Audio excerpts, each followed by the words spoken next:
above It's a big surprise. 100, 110, 120. Good evening, everybody. If we could take our seats, please. It's 130 acres.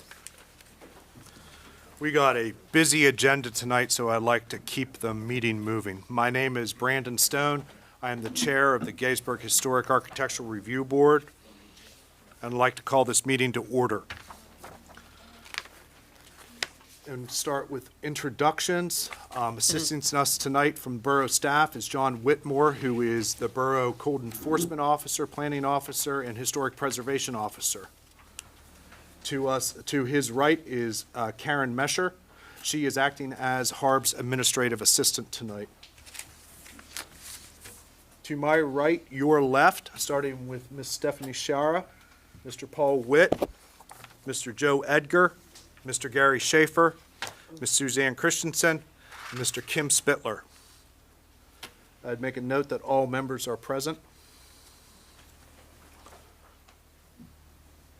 At this point in time, I would like to review tonight's business agenda and see if there is any recommendations for changes.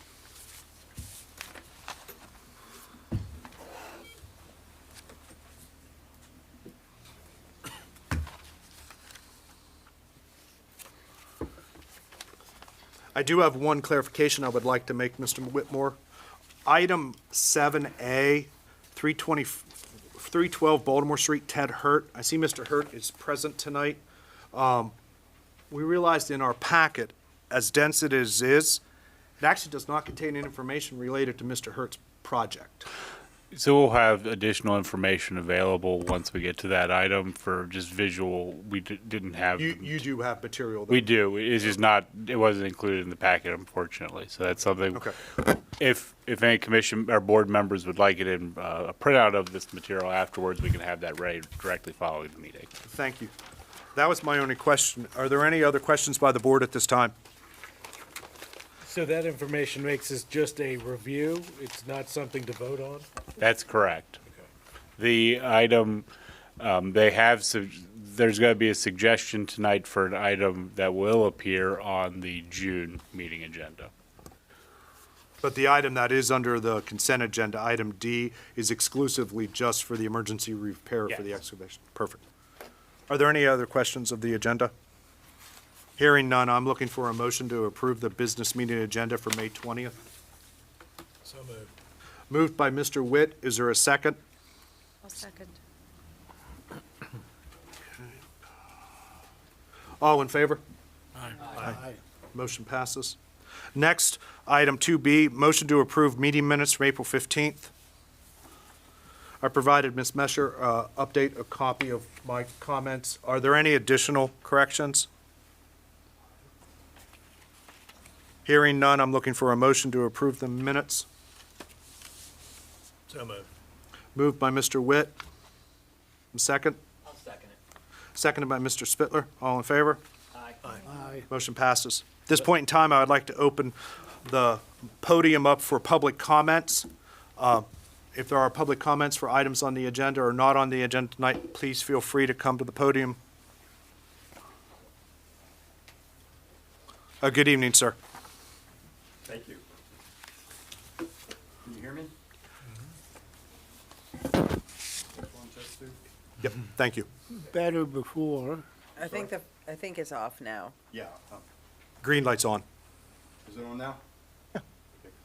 Thank you. My name is Tom Pauls. I live at 26 Highland View Lane in Gettysburg, Pennsylvania. I want to offer some comments regarding the Historic District Ordinance Amendment. I provided each of you, Chairman Stone and all of the board members, with copies of that, as well as to Mr. Whitmore for the record. I want to just a quick background, and I'll try to get through this as quickly as I can. I was a former director of planning for the city of Frederick from 1980 to 83, and during that time, I was the final environmental impact study project manager for the Carroll Creek project that was located in the historic district in downtown Frederick. I also served as the planning department staff representative before the Historic Review Board for the 3 years that I was there. The comments I want to make have to do with the impressions that I have about the historic diversity of style within the borough of Gettysburg. And I'll go quickly down here. I mean, I'm sure you are abundantly aware of this, but I'm not sure others may be. The Federalist style at David Willis House, the Georgian style at Dobbins House, the Greek Revival at the Christian Lutheran Church on 30 Chambersburg Street, Romanesque, Adams County Public Library at 140 Baltimore, Italianate at the Gettysburg Railroad Station and the Old High Street School, which is literally across the street from here, Gothic Revival at the house at 115 Chambersburg, and Beaux Arts at the Adams County National Bank, which, by the way, Daniel Burnham, one of the planning career key individuals of history, showcased at the 1893 World Columbian Exposition in Chicago, the Beaux Arts, and we have that here in the borough of Gettysburg. As you know, there are two basic concepts when it comes to the style of historic preservation. Some is complementary and some is in contrast. The complementary is obviously the ones that I believe is beneficial for the not only the citizens but the businesses of Gettysburg. What is being promoted in the Gettysburg Station project, and again, I know that's tangential to this, but the fact is that the style of that structure and that development, in my mind, is in stark contrast to the kind of style that predominates much of the rest of historic Gettysburg. I'm not saying that the modernist style is inappropriate for Gettysburg. I think it's inappropriate for the heart of where the historic district is because of the fact that that historic district offers so much for the city.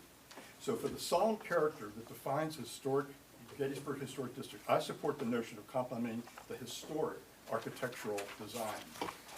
Again, I provided you with my comments. I also provided you with a strikeout underline summary of what I believe the Chapter 11, Subchapter 110 should be in order to achieve these goals of minimizing the emphasis that currently exists regarding contemporary design and the encouraging of contemporary design, with more of acknowledging that maybe in certain circumstances it's okay, but the predominance should be historical design. There's a interesting 1997 design guidelines that is still online for the borough, and it has been accepted by the borough council, and it was prepared for the historic board. It says, and I'll try to be quick, the use of design guidelines can also have an economic impact. Gettysburg depends on the large degree of tourists for its economic survival. Each and every building in the borough plays a significant part in this economy. Tourists come to Gettysburg for many reasons, but if the historic character of Gettysburg buildings is lost, the day will come when fewer tourists visit downtown Gettysburg. Tourism not only affects the business owners of the borough, it also affects the residential property owners. Tourists bring in money that helps support the whole town and helps keep taxes down. Consequently, property owners who make their buildings stand out by making changes that are inappropriate to the character of the historic district may enjoy a short-term gain, but over the long time can contribute to the decline of a strong economy through the destruction of physical environment on which it was based. So in conclusion, I have submitted for your serious consideration and for the record my recommendations to amend various provisions of section 11-110, the substantive heart of the historic district ordinance. This includes text additions and deletions clearly identified that have been crafted to complement and promote the best parts of the Gettysburg past, not assault it with the contrasting contemporary designs that bear no resemblance to the established architectural heritage. The recommended text revisions also include language affirming the importance of the HARB neutrality in cases where variances may be considered by the applicant. Such actions are the sole purview of the zoning hearing board, a quasi-judicial body, and should not possess the appearance of supporting either favoritism or opposition by the HARB. There was also some comment about the age of buildings, and I think it would be useful to keep the existing language regarding the age of buildings in the sensitive building section definitions part. Thank you very much. Thank you. Thank you. Next speaker.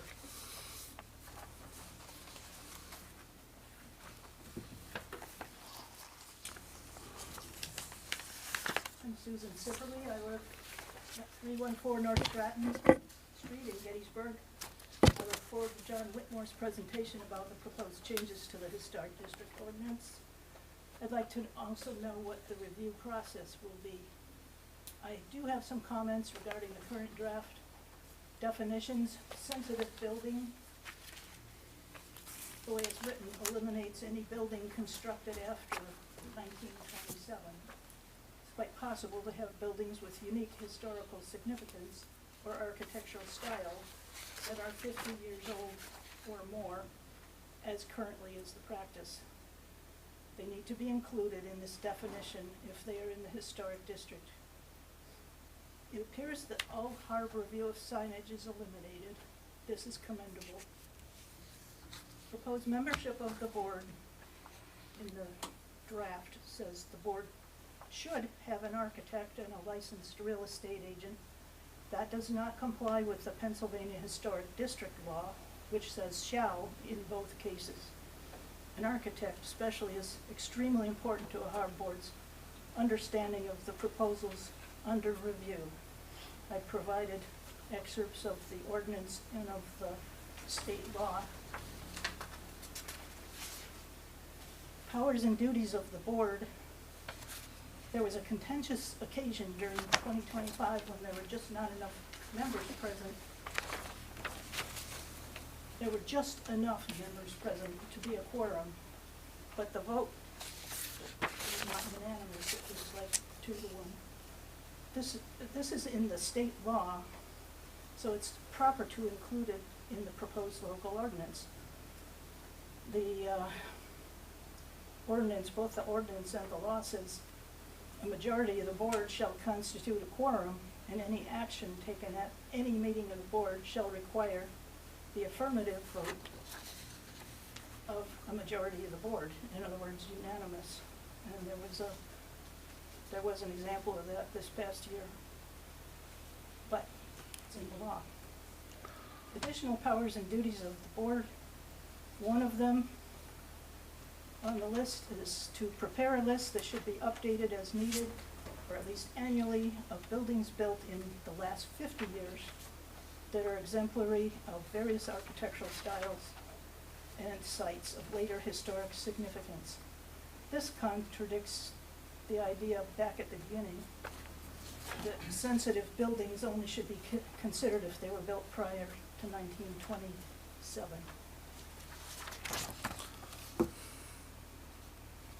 Duties and responsibilities. There's a paragraph there that includes reviewable signs, and if signs are no longer reviewed by HARB, it seems like that wording should be deleted. Tom Pauls, as we just heard, has prepared comments with suggested wording changes for section 11-110, and I concur with those recommendations. There's a question of recusal. At a recent HARB meeting, Chairman Stone recused himself from discussing a project because he had made a sizable donation to the project. He did not appear to meet the conditions of this section because he would not benefit financially from the project. Other board members pointed out that if that were the case, any HARB members who had donated to that project would have had to recuse themselves, and they would not have a quorum. This should be discussed with the help of an attorney, and the paragraph that's in the draft is excerpted there. I look forward to working on this ordinance in the future. It does need some updating. Care must be taken, however, to keep Gettysburg historic rather than encouraging modernization. The attraction for tourists and for residents is the historic character. Thank you. Thank you. Next public comment.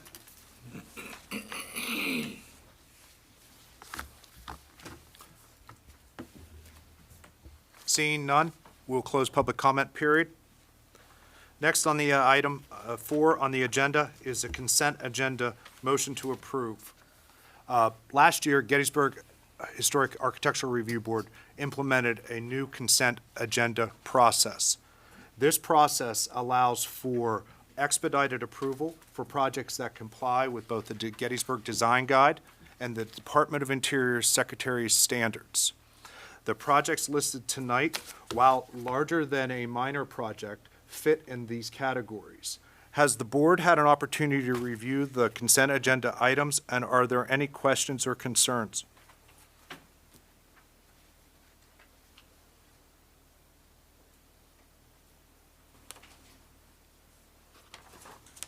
And at the same time, are there any members of the public that have any concerns with any of the items that just sit on the consent agenda? Hearing none, I'm looking for a motion to approve the consent agenda as submitted. I'll make a motion. Moved by Suzanne. Is there a second? I'll second. Seconded by Stephanie. Is there any additional debate or discussion? All in favor? Aye. Consent agenda approved. If your name is on the list of the consent agenda, your item has been approved. You are free to leave. Your approval will be sent to the Borough Council for the next borough meeting, to which they will actually give you your certificate of appropriateness. Thank you. A through I have been approved. What's that? A through I have been approved. Yes. A through I. Mr. Chair, Yes. the next council meeting is June 8th. June 8th. For everyone's reference, the next council meeting is June 8th. On June 9th also? One of those days. The next day when I can physically approve those. Physically approved. Thank you, John.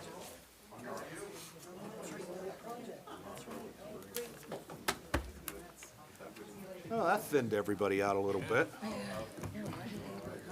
On to old business. As seen, none on the agenda. We will move on to item 6, new business, applications for initial review. Item A, COA 2600169, major project, 110 Baltimore Street, Marsh Creek Social Works. Mr. Whitmore, can you give background for the project, please? Just pulling it up now. We'll get through a few consent agenda items. I do apologize for that. And in the interim, is there a representative for this project present? Yes. If you could go to the podium, please, sir. Yeah. Okay. And if you would state your name for the record. Hi, good evening. I'm Eric Miller. I'm the CEO and owner of Marsh Creek Social Works. Thank you. So this is COA 2600169. This is a replacement of exterior lighting fixtures, candelabra, replacement of 2 first-floor front facade windows with Provia, indoor 12/12 double hung, repair and repaint of wooden window and door trim on the front facade. I just made this go everywhere. Parcel history, it was first scoped in the 1886 Sanborn maps as part of a group of 3-story brick buildings providing office and drugstore uses. It remains in a similar condition going forward on the maps. We do have a very brief permit history of change of use to allow for the Gettysburg Cookie Company. That was recent. Other than that, staff recommendation is a standard that any historic features that can be repaired and restored should be preserved, and the applicant should discuss the current condition of the facade and proposed window style with board members. That concludes the report. Thank you, Mr. Whitmore. Mr. Miller, would you like to present your project? Yes, delighted to. Thank you for letting me speak tonight. So this is 110 Baltimore Street, right across from the courthouse. We purchased this building last year. It's residential on the top 2 floors. And for the last many years, it has been on the bottom floor, the home of a law office. I believe it was Hagerman was the name, law office on the first floor. The building itself has some significant historical value. So 110 Baltimore Street was the home and residence of President David Kindlehart, who was the president of the town council during the battle, and the last person of authority here during the time that the Confederates entered.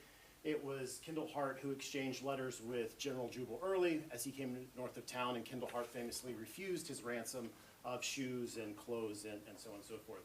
Those letters were ferried back and forth between Kindlehart and Jubal Early by none other than John Burns, who, when he wasn't a sheriff, he was a cobbler in the shoe store that Kindlehart owned on the first floor of 110 Baltimore Street.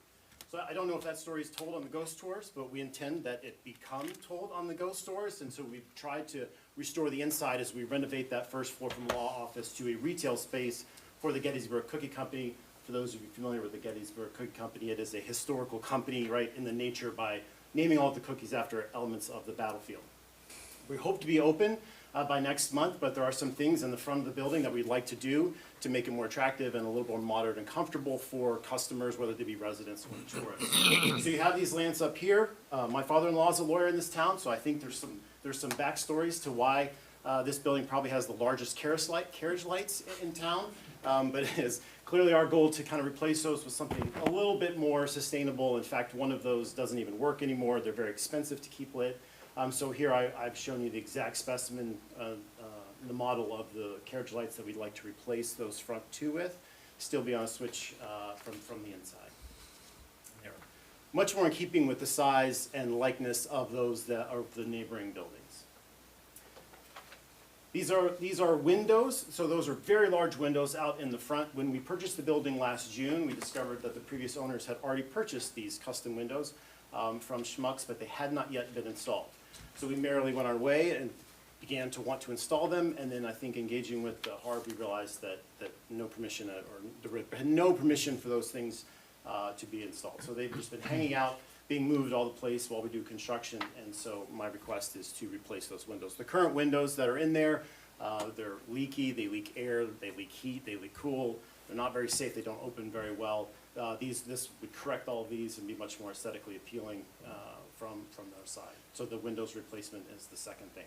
And the third, I think there are some close-up videos, or close-up shots, but the windows haven't been treated or addressed, not just the windows, but the door in terms of paint. So the paint around all of the wood is cracking, peeling, fading, et cetera, so forth. And so our third request is to go back and strip those with the paint and then repaint them white, actually all of the windows and the frames there, to repaint them all white. You can see where it's obviously chipped and cracked and fading.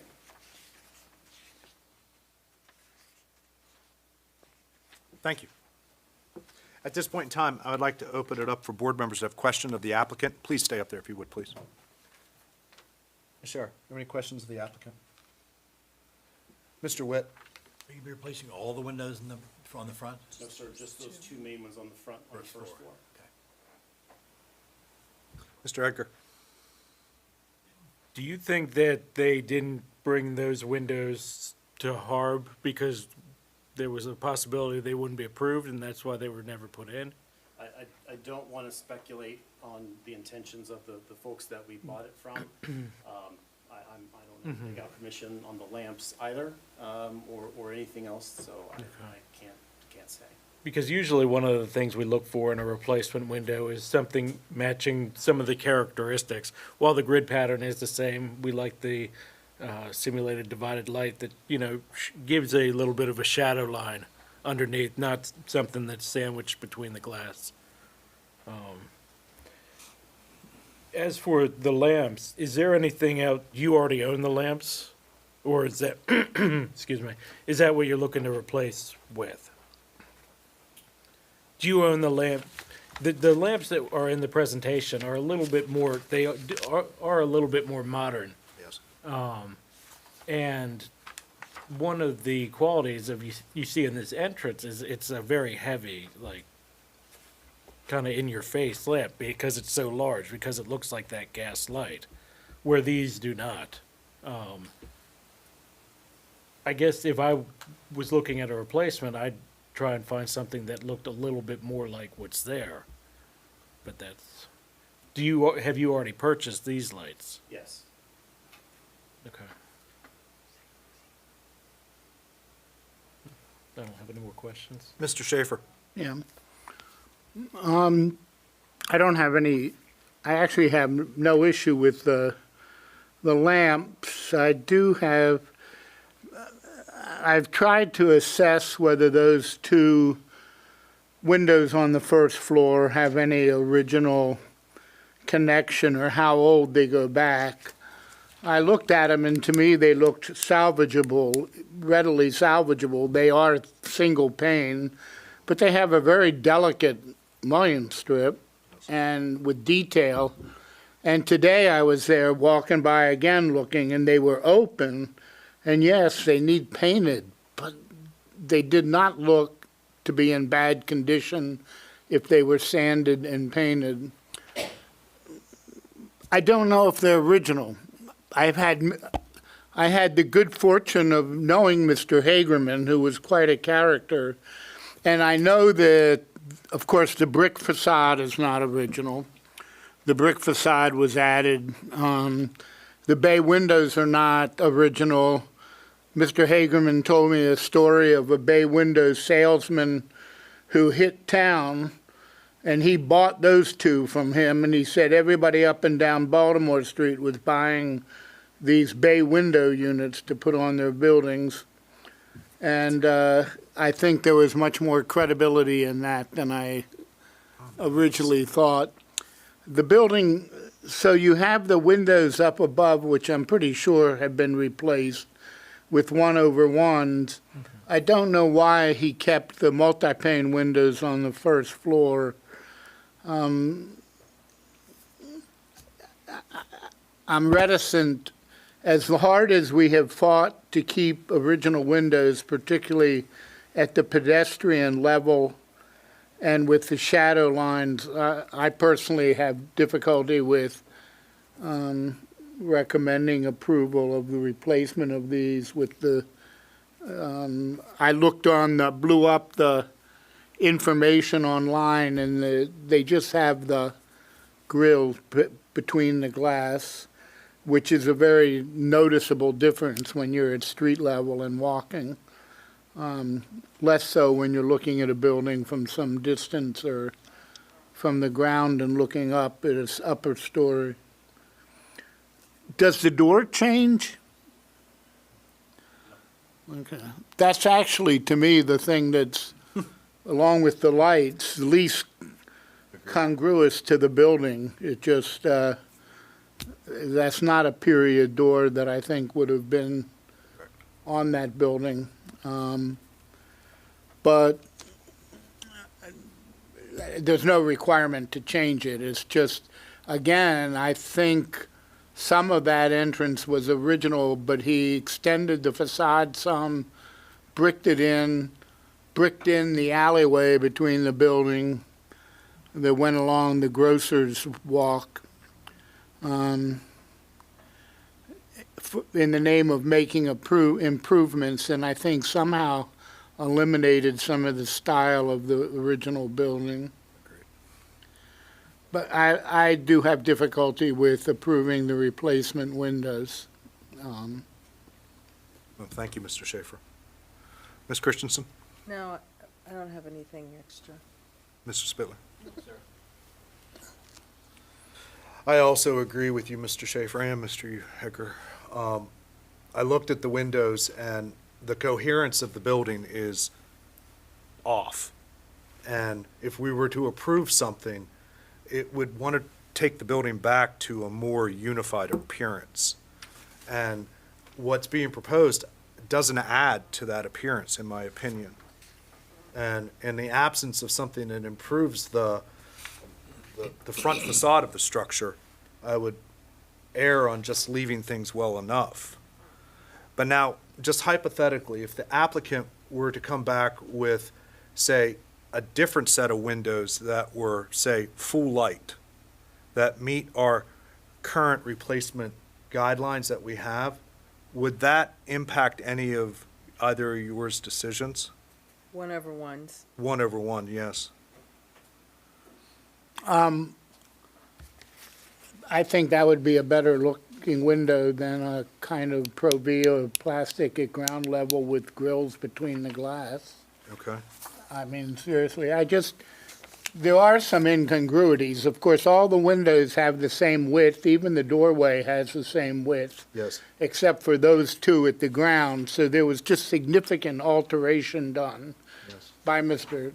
Hagerman when he redid this building, and recladded in a different brick, added the brick facade to it. I think, yeah, 1/1s might replicate what's in the bay and on the rest of the building and just get rid of some of the false traditional element. Correct. And you bring a little bit more coherence to the building. I personally, the lantern style that you went with, which would have mimicked what would have been a traditional hanging lantern. I get what you were trying to do with that. I actually, the hardest problem I had with do you have a size, how big are they in terms of their size? Like, I didn't get a great sense of Windows? proportion The from, measurements, I think, are on one of those, but those windows are nearly 5 feet tall, Yeah, almost it's- 3 feet wide. yeah, so have you had a chance to hang, like, just go out there with one of the new lanterns, Oh, I'm like? sorry, the new lanterns? Yes. Yes, I've gone out there and hung it, and it is much more similar, trust me, I've walked up and down Baltimore Street lots looking at other lamps, right? Right. And trust me, my wife wouldn't let me pick out these lamps, right? So this is what my wife picked Yep. out this lamp there, so no offense taken. But these are much more in line with the size of the other ones that you see throughout, right? And as you know, there's a variety of different kinds of carriage lights that are available here around town. Yeah, and the pronouncement, the depth from the wall, everything, I think it's scaled a little bit better. So I personally, I understand your concern with the modernist. I do get the modernist look from it, but that one, it's a fairly easily replaceable item. So I'm less inclined with that versus the windows. I really am, I agree with Mr. Schaefer on that. The style of window just isn't appropriate for what you're trying to do. If you were able to consider maybe an alternative that was more in line with the facade of the building, I think we could write that as a condition into your approval, which would allow you to actually at least acquire them and then go forward with installation of that. Would that be agreeable with I you? think what I heard you say was you're fine with 1/1, and so am I, so that would Yes. be, that would. And we have a set of guidelines of windows from manufacturers that really, one of the things that we're concerned about is vinyl windows. When on a facade of the building, it's very difficult to paint vinyl. And so its reflectivity, its appearance from the outside is really rather noticeable. And so Jell-Wynn, Anderson, and Pella all make series that are more complementary to what would be a historical style window. Now, in your case, because you don't have any grids in the proposed 1/1, that really isn't as material as the perimeter of the window. So any of those vendors, and I think working with Mr. Whitmore, we can provide you a list of what the board previously has approved for window types. And then we can write that into the approval, and that way you can proceed with your project, get your approvals as slated, and just proceed. Okay. Is that agreeable with you? Yes, it is. Are there any more questions of the applicant at this time? I would like to read the proposed findings of fact. The structure at 110 Baltimore Street is located within the boundaries of the Gettysburg Historic District and thus comes under the review right of this board. It is subject to oversight under Chapter 11 of the Borough of Gettysburg Municipal Code, which governs the preservation of historic and architecturally significant areas within the borough.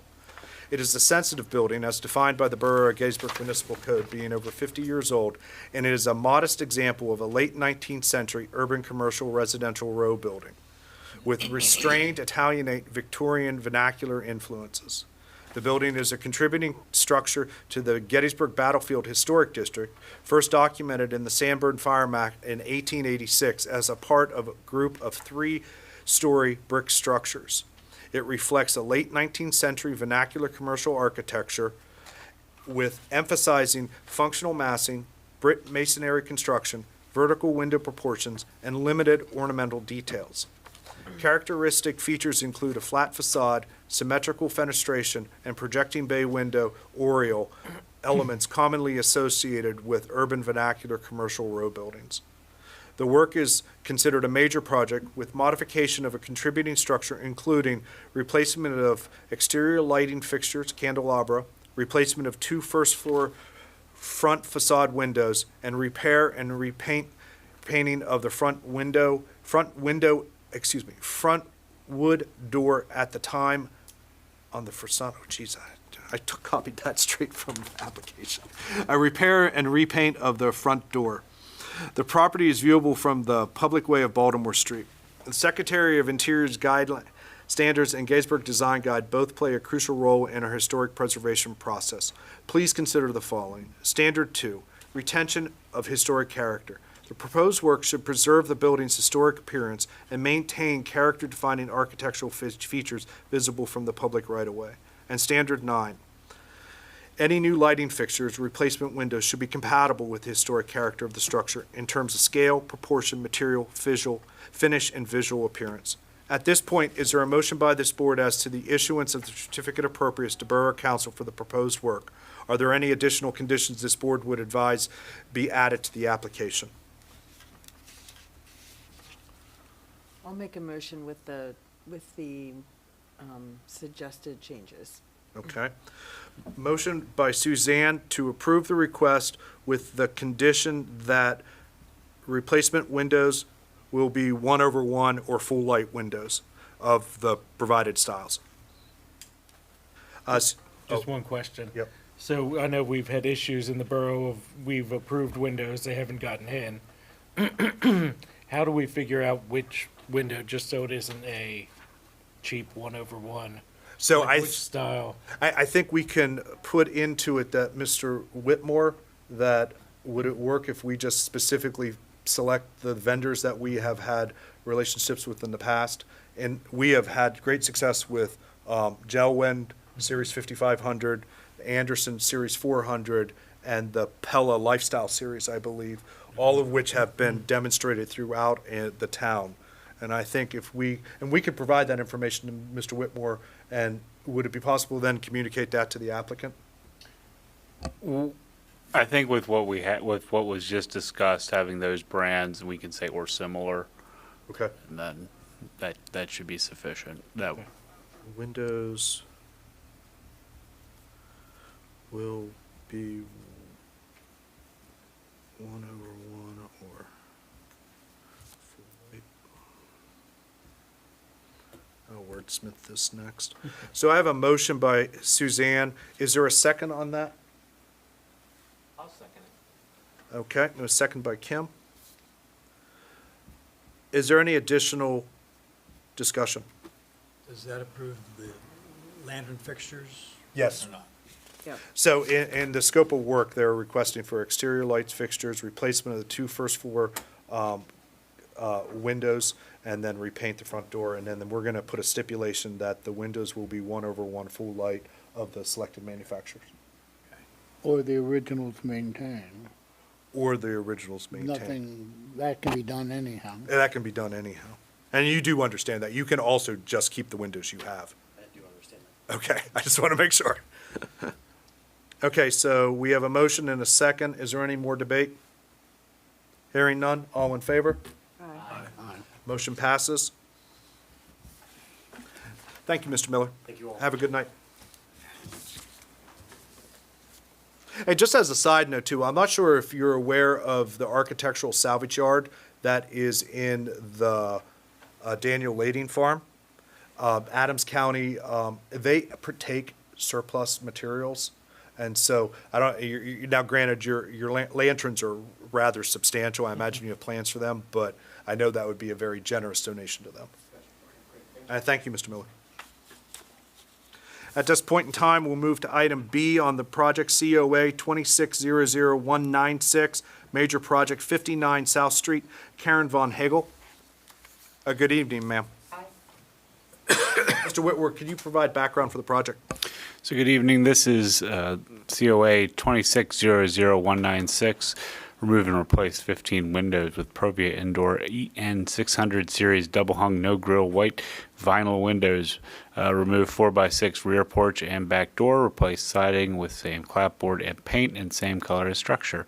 New Provia wood door with and 216 square foot composite deck on rear. New 6 foot tall wood fence of 48 linear feet and new 4 foot tall wood fence along property line.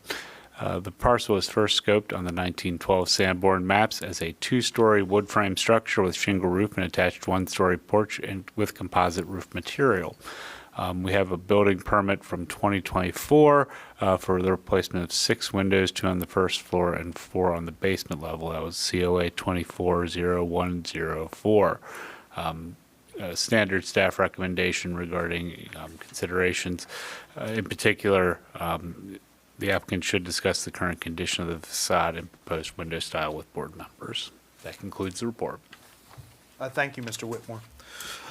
Good evening. Would you like to do a presentation? Sure. Sure. I Thank- purchased this home in April from an elderly couple. It had been pretty well neglected. It's needed paint for a long time. The windows are in pretty poor shape, and I would like to replace all of them. The look of the windows will remain exactly the same. I don't intend to change the look of the front or the side of the house in any way, shape, or form. Okay, thank you. Now, just for the board's reference, the scope of work on this is rather substantial. So I count 1, 2, 3, 4, 5, 6, 7, 8 specific scopes of work on this project. So I just want that noted for the board that it is rather large. I will start questions of the applicant with Mr. Witt. Elements of the craftsman style is the use of paint and color on materials to set it apart. One of the issues that we had previously were the owner's attempts to cover the building in vinyl, Oh, no. to replace everything with vinyl-clad trim around the windows, replace the windows, none of which would have been paintable. None of it would have maintained the kind of craftsman style. So when I was by looking at this off the alley and everything, you have single pane wood windows with, like on the alley side, first floor with storm windows. I think you have storm windows on almost all the windows that haven't been replaced, correct? Aluminum frame Some- storm windows? Some do, some don't, Mr. Schaefer. I didn't look, I can't tell you right off the top of my head whether they all have storm windows or not. They do. I don't intend to replace or do anything to the trim. The trim will remain wood as it is, as will, the building will remain clapboard. I'm not doing vinyl siding or anything of that nature. It's literally just the inset of the window. Which is a plastic product. Again, 1/1, it wouldn't change the look as far as single pane over single pane, but it will change the material, and the material will go to plastic. I think this does show the storm windows on the alley side It does. over the wood windows inside, which need to be painted.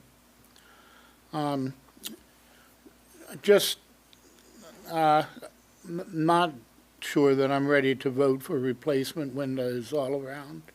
Although the fact that it has started already and there were some approved. Yeah, they're not in good shape. They don't open. A lot of them are cracked. They don't have locks on them. They're in very poor shape. In addition to needing painting. I mean, the house has needed painting for a long time. All right, thank you. That's an additional $20,000 just to paint it. Yes. Thank you, Mr. Schaefer. Ms. Christensen, any question?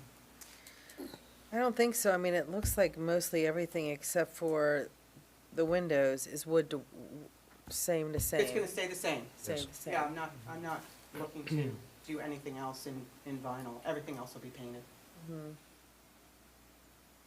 Yep, no questions then. Mr. Spittler? No, I don't have any. Would it be possible to get clarification? So, on the assumption we would approve the installation of the windows, is your choice to then remove the storm windows off since you no longer have a need, since you have modern windows in there? Yes. One of the things that we've noticed is when that does occur, it actually brings back the prominence of the building.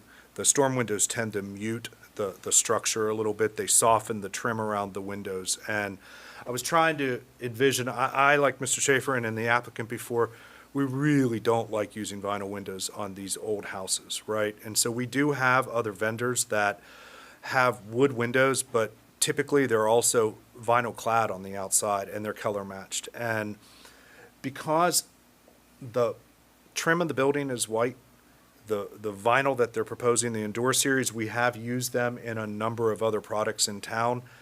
I'm actually not that put off by the switch in materials, but what I am in reading the historical record on this project, in 2021, the request was to vinyl clad this entire building.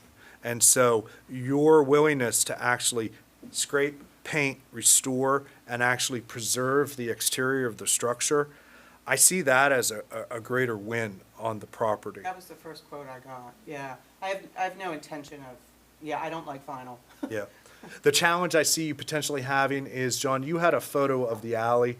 The request is to actually remove the porch and the store side entrance right there, and then reclad that back in with the original Yeah, German lap I didn't cladding. know there was anything there. And then Yeah, just and tie it, door will put be the door on the other side, which makes sense from the design of the property. I think it makes it a little bit more accessible from what you're intending to do. I think because you're willing to take the time to scrape, paint, sand the wood to be able to blend in that closure, I think you honestly are gonna make it look like it was never there. That's the intention. So right now, I'm leaning to actually approving the request as submitted because I think the window swap out, as Mr. Schaefer has already alluded to, I believe they've already replaced like 6 windows in the house. Yeah, on the opposite side. Yes. They've already been, on the first floor, have been replaced, in addition to the small windows in the basement, which are. To me, ma'am, I see this as a partial victory. You get to do what you want, and we get to preserve what, as the record has state, this is that one of like 5 craftsman bungalows in the Yeah, borough. I love the look of it. I mean, it would be a sin, in my opinion, to provide all in that. I don't know why anybody would even suggest that. Okay. A question. Yes. On the dormers up there, what's the product on the side there? Is that asphalt shingles or? Those, yeah, right, those things. Actually, I think the home was originally slate, Mm-hmm. and that still may be slate on that side, yeah. But I don't intend to do anything to that either. And that might have been part of the original slate roof as Yes, well, I where think- it was I all think tied that's what it together. was, yes, sir. Yes. Are there any other questions of the applicant at this time? If so, would like to read the proposed findings of fact. This is going to take me a while, so everybody be patient with me. The structure at 59 South Street is located on the boundaries of Gettysburg Historic District and thus comes under the review right of this board. It is subject to oversight by Chapter 11 of the Borough of Gettysburg Municipal Code, which governs the preservation of historic and architecturally significant areas within the borough. It is a sensitive building as defined by the Borough of Gettysburg Municipal Code being over 50 years old and is a modest, early 20th century American craftsman or bungalow influenced dwelling with vernacular adaptations. The building is a contributing structure to the Gettysburg Battlefield Historic District, first documented on the Sanborn Fire Map in 1912 as a 2-story wood frame structure with a shingle roof. Its character-defining features include a low-pitched side gable roof, front-facing dormers, full-width porch with tapered square columns, broad eave overhangs, and an emphasis on simple massing and functional residential design.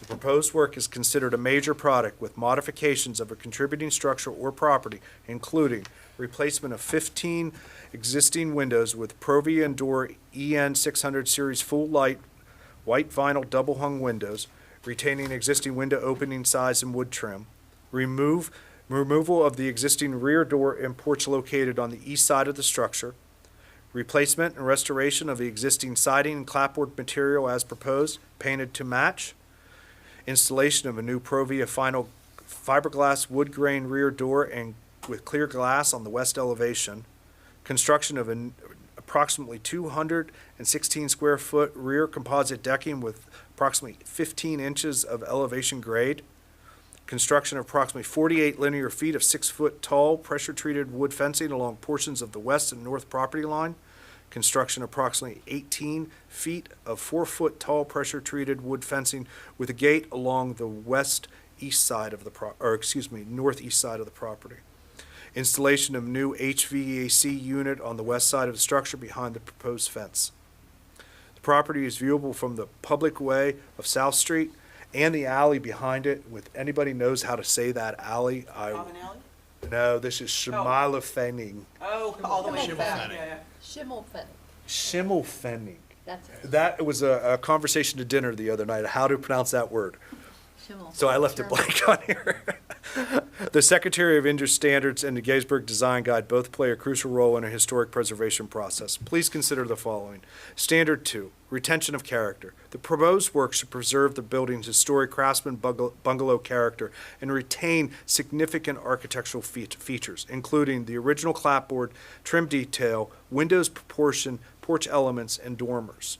Standard 9, replacement windows, siding repair, fencing, decking, and new exterior elements should remain compatible with the historic character of the structure in terms of scale, proportion, material, finish, and architectural appearance.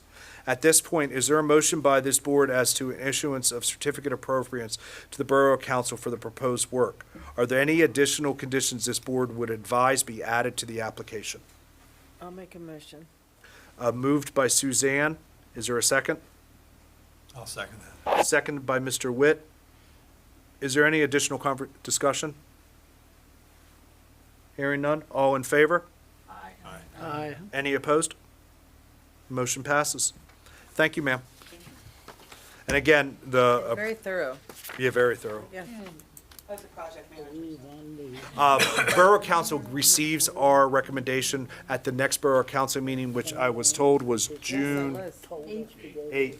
And so don't purchase any materials. There is always an opportunity I was that they there. may decide something. Thank you. That's why I said. oh my Next gosh. on the agenda is COA 2600201, major project, 61 Steinway Avenue. Kim Waybright. Good evening, Kim. Mr. Whitmore, can you give us background for the project, please? This is COA 2600201. This is a replaced metal front door with fiberglass door and 6 light panels with 3/4 light. A replacement of exterior lighting fixture with lantern design, installation of 2 mailboxes along exterior facade wall, replace rear deck steps, decking spindles and balusters, request for black metal mesh along rail and risers in place of lattice.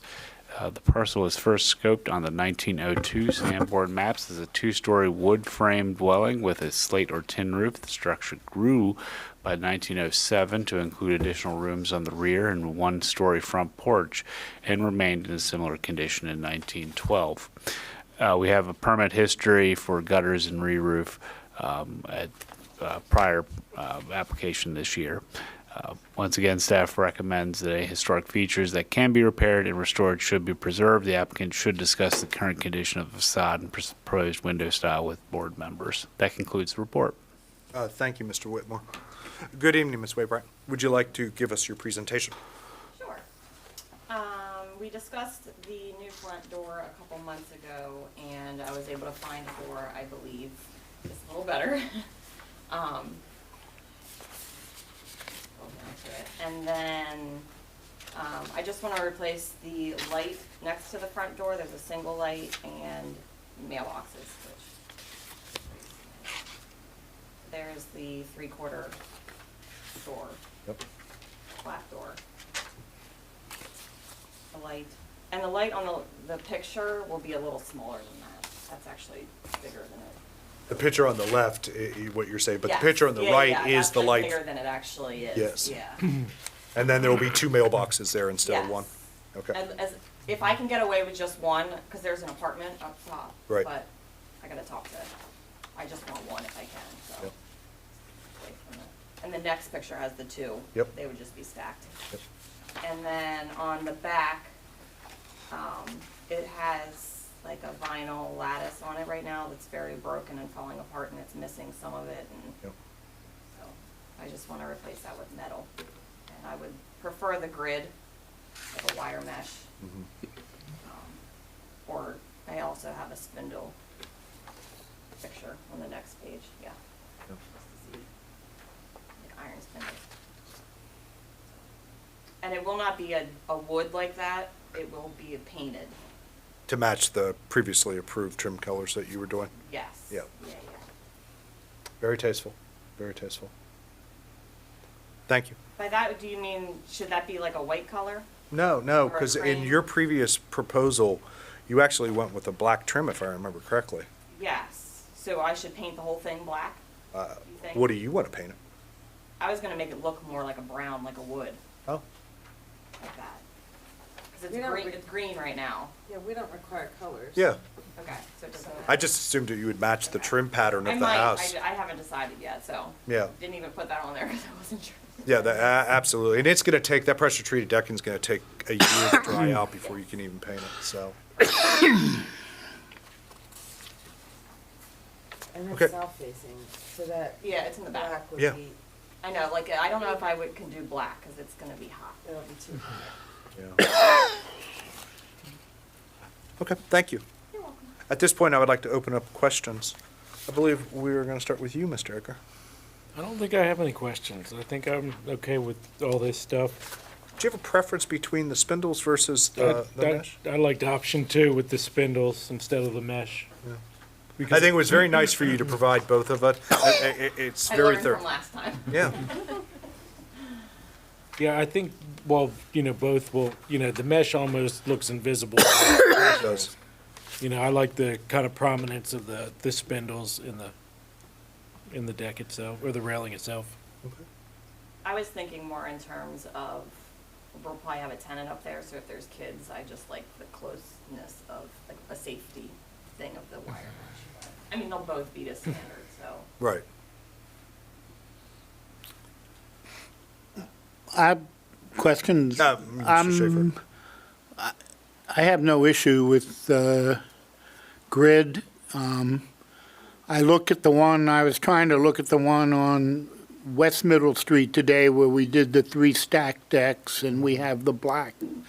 That's such a stark with the kind of rods. It's such a stark contemporary look. The screen seems to disappear. Yes.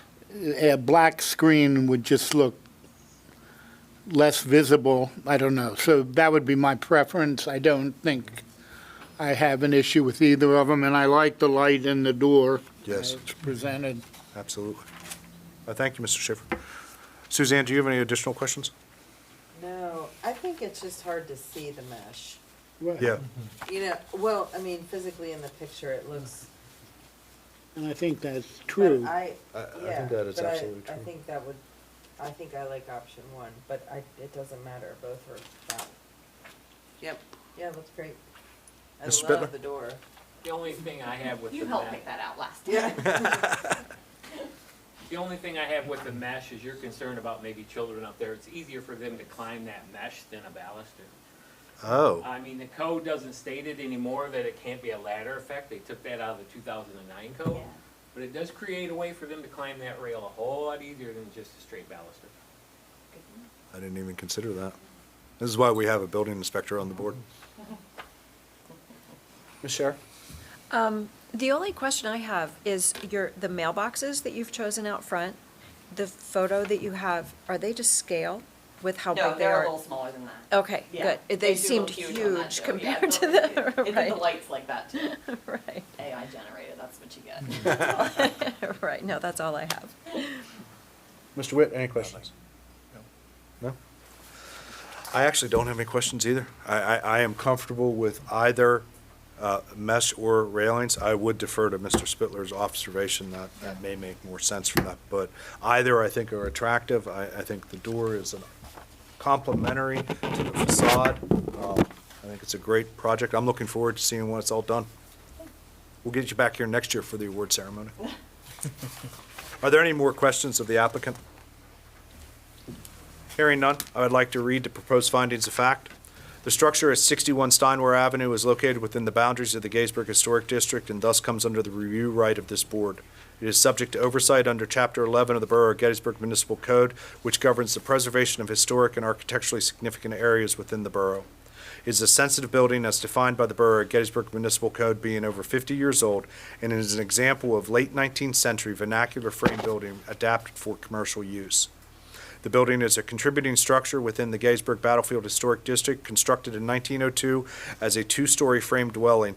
The building is of modest architectural integrity and, despite storefront alteration, is notable for retaining key architectural elements including original windows, wood sidings, and dual chimneys.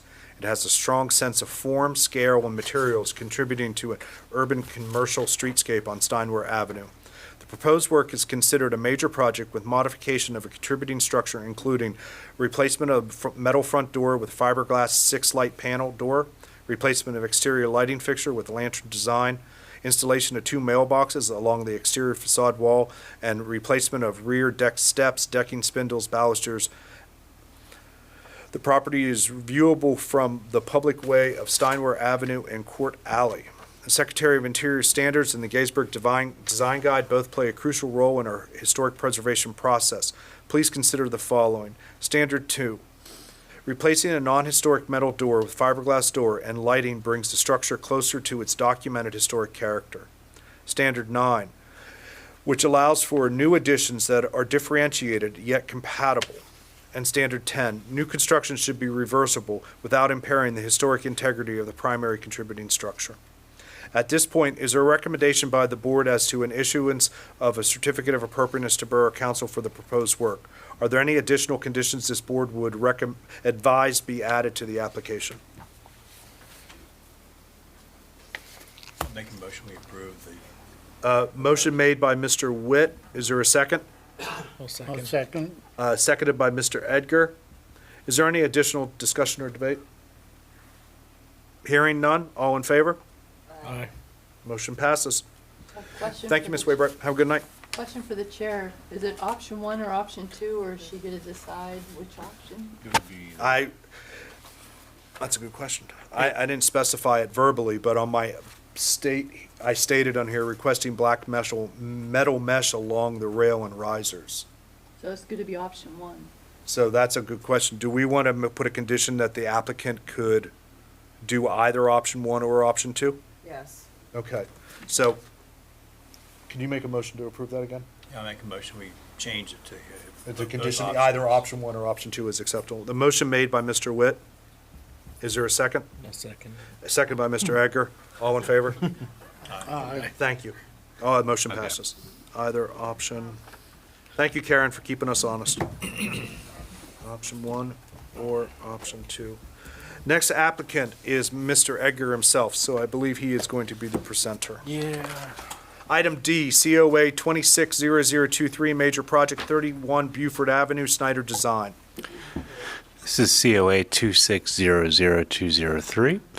Installation of one 32-inch wide, 6-foot tall Provia Endura casement window on the east side brick wall, sandstone window with no grids. This parcel was first scoped on the 1907 Sanborn maps as part of a larger parcel with multiple structures on site, and it's also featured on the 1912 maps. Permit history, we have land use permit from 2021. 2025, we have installation of signage. 2026, earlier, we had the additional 2 windows. Once again, any historic features that can be repaired or restored should be preserved. The applicant should discuss the current condition of the facade and the window style with board members. That concludes the report. Thank you, Mr. Whitmore. Mr. Edgar, would you like to present your project? Yes, just briefly. We were in here a few months ago asking for permission to put 2 smaller operable windows on the rear of the building towards Racehorse Alley, which we were given permission to do. We're asking permission. This is the very edge of our property. The property actually ends right there at the edge of our building. We're trying to just put a window in to get some more natural light in. We're trying to put in a casement window so we can crack a window and get some fresh air in. And we were trying to match the size of the rather large window next to it. We have that large window, the front storefront, but the center area doesn't get any light. So we were asking permission to put that window in the center of the building. And we were proposing a sandstone color, which is very close to what that storefront window is. Okay.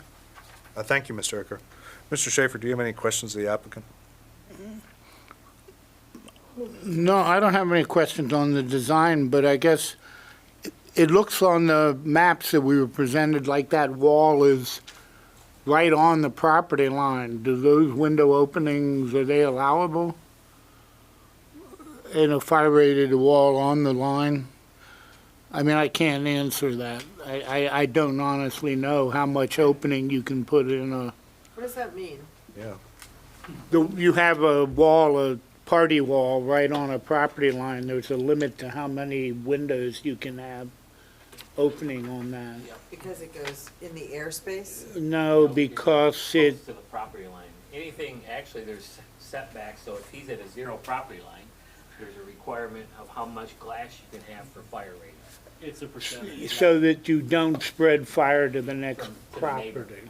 Oh, Now, he's got a creek there. Yeah. I was gonna say, there's no building. So I'm not sure without an actual survey how close we are, but it's pretty much been assumed that we're right there on the edge.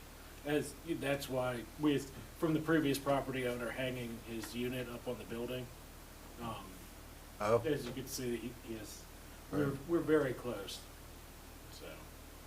But yeah, the fire rating is usually based on a percentage of an opening versus the, side of the building. Right. any more questions, Mr. Schaefer? Is the window on the right there also, the stacking one, is that, That's not it's just a big. Plate glass storefront. window. It's just a Okay. big piece of glass. Yeah. Fixed. It's a fixed, single pane, leaks horribly. I can only imagine. When we got this building, you could actually stick a business card through and around the glass, so. Why aren't you replacing that? We had a company come out and fix the seals around the side. But at some point, we'd like to fix all of the windows in the building, replace the existing storefront, or have them replaced or repaired. We'll be in here multiple times in the next few years, probably. So. I don't have any questions. Okay. Mr. Spittle? I just want to make a note that, again, we're with the Provia Endure series, and I'd like the board to note that the sandstone color, as done in the rendering, really helps. There are options available to us when applicants come in and say they want to use these vinyl windows, that matching the vinyl to the trim of the building is an option that allows them, that maybe the applicants aren't aware of. But I really appreciate seeing how well integrated this brings the window into the structure. It looks like it's always been there, to be honest with you. This is actually kind of an odd placed property because behind us is not HARB. We're the very, Yes, we're the last face before you get to, I think, Tom Knox. yes. But behind it and up the alley really isn't in the HARB district. Yes. Well, are there any additional questions of the applicant? At this point, I would like to read the proposed findings of fact. The structure at 31 Buford Avenue is located within the boundaries of the Gettysburg Historic District and thus comes under the review right of this board. It is subject to the oversight of Chapter 11 of the Borough of Gettysburg Municipal Code, which governs preservation of historic and architecturally significant areas within the borough. It is a sensitive building defined by the Borough of Gettysburg Municipal Code being over 50 years old and is an example of a late 20th century commercial vernacular architecture. The building is a contributing structure within the Gettysburg Historic District, constructed after 1924 as a single-story brick or block structure. The building retains its original brick facade, asymmetrical massing, intersecting gable roofs, and distinct entries, all of which reflect a late 20th century commercial architecture. The proposed work is considered a major project with modification of a contributing structure, including the installation of one 32-inch by 6-foot tall Provia Endure casement on the east side of the building in a sandstone window with no grids. The property is viewable from the public way of Buford Avenue and Racehorse Alley. The Secretary of Interior's standards and the Gettysburg Design Guide both play a crucial role in our preservation process. Please consider the following. Standard 9, compatibility, which allows for new additions that are differentiated yet compatible and complementary. At this point, is there a recommendation by this board as to an issuance of certificate of appropriateness to Borough Council for the proposed work? Are there any additional conditions this board would advise be added to the application? No. Looking for a motion? Motion. Moved by Suzanne. Is there a second? Second. Seconded by Stephanie. Any additional debate? Hearing none. All in favor? Aye. Motion passes. Thank you, Mr. Ecker.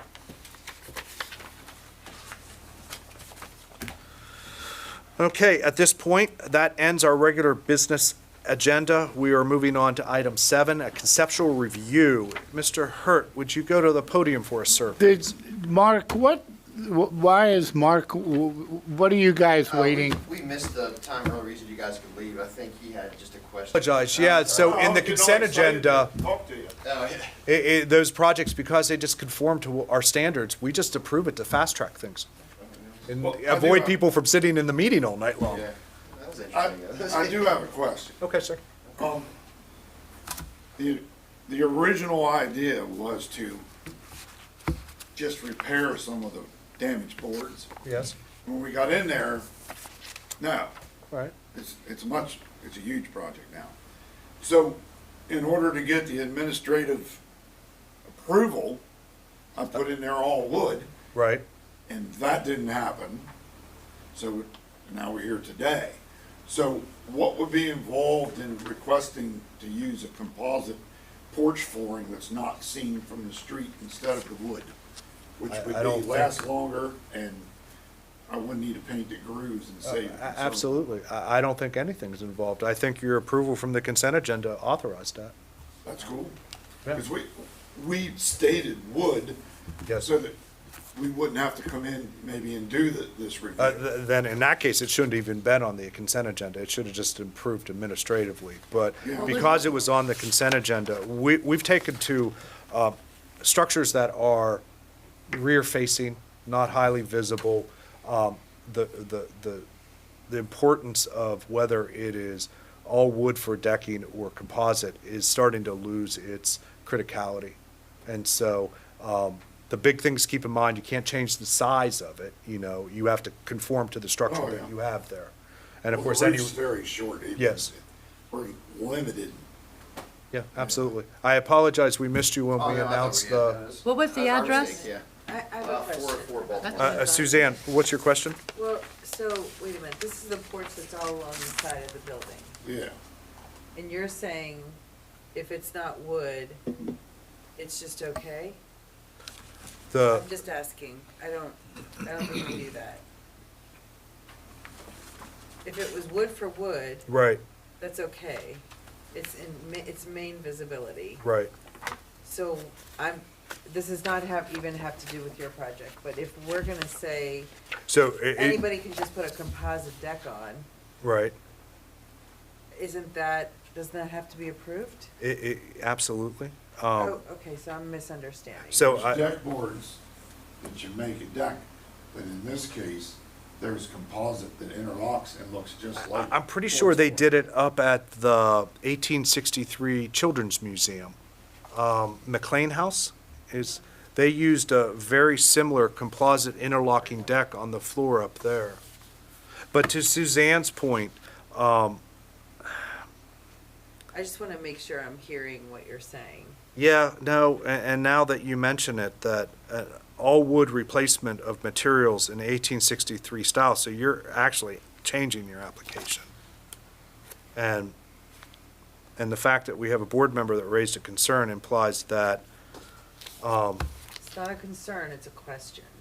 Is it okay because it's not visible? Yeah, it's not visible. Like it's the second, does that make sense? Nobody's walking on it. yeah. Nobody's gonna see it. Yeah, nobody's gonna see it. I just wanna make sure that we're not gonna get caught in this snafu. No, well, now what I'm realizing is the consent agenda item doesn't reflect what he's asking for. That's what I'm saying. And so while we approve that item, it needs to be what you asked for. If you want to change from that, you're going to have to request a modification.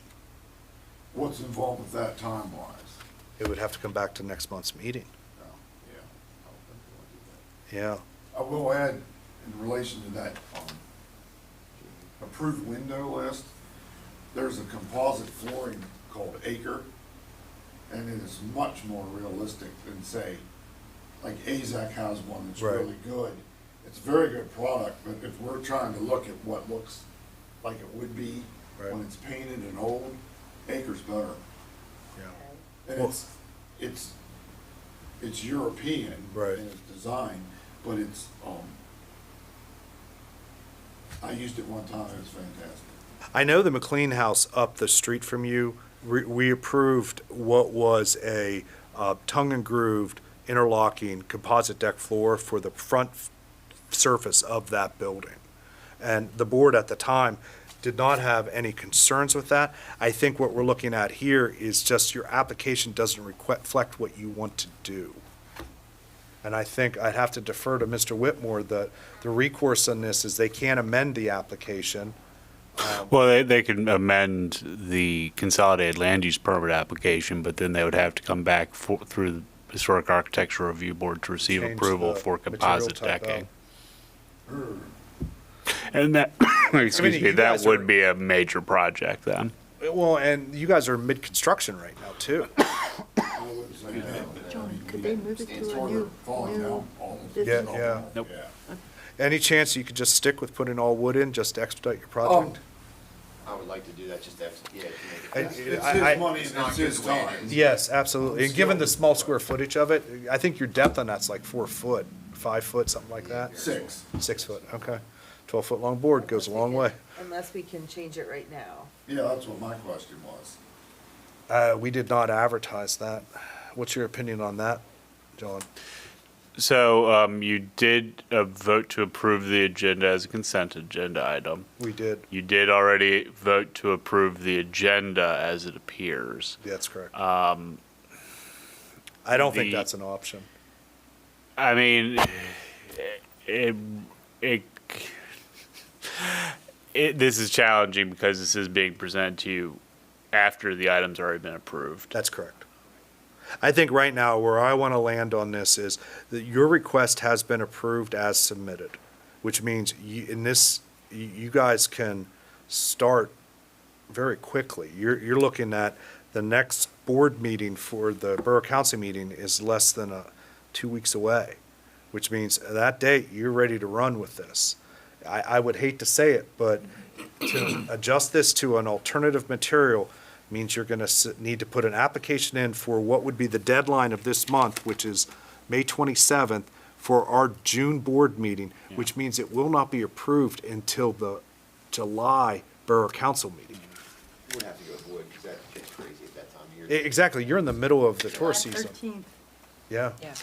I apologize for the nuance of the permitting process, but this one, I think, for the sake of just go with that, given the material costs, I think would probably be marginal, but the time lost for you could be substantial. Okay. So we'll just go with the wood. One more question for my. You're only stepping on Mr. Hertz time. How do I understand about, like you said, we were already approved earlier? Yes. How would I find out information out in the future, and how would I know that? So when, at the end of the consent agenda, I communicated to all the participants. That's when everybody flooded out. Yes. That's And so when you closed the door, Yes. that was everybody leaving because their agenda items were already So approved. we were You on that were- list. you Yeah, were on I that didn't- list. I didn't think it was that simple, so. We have been trying to streamline this for the public. good. So the more you conform to what the borough's design requirements are, the faster you go through this. If you time it right, you can actually get through this process in 3 weeks, if you believe that. So, Yeah, I do. yeah. Especially because I like the old stuff. Exactly. And this is, Thank you.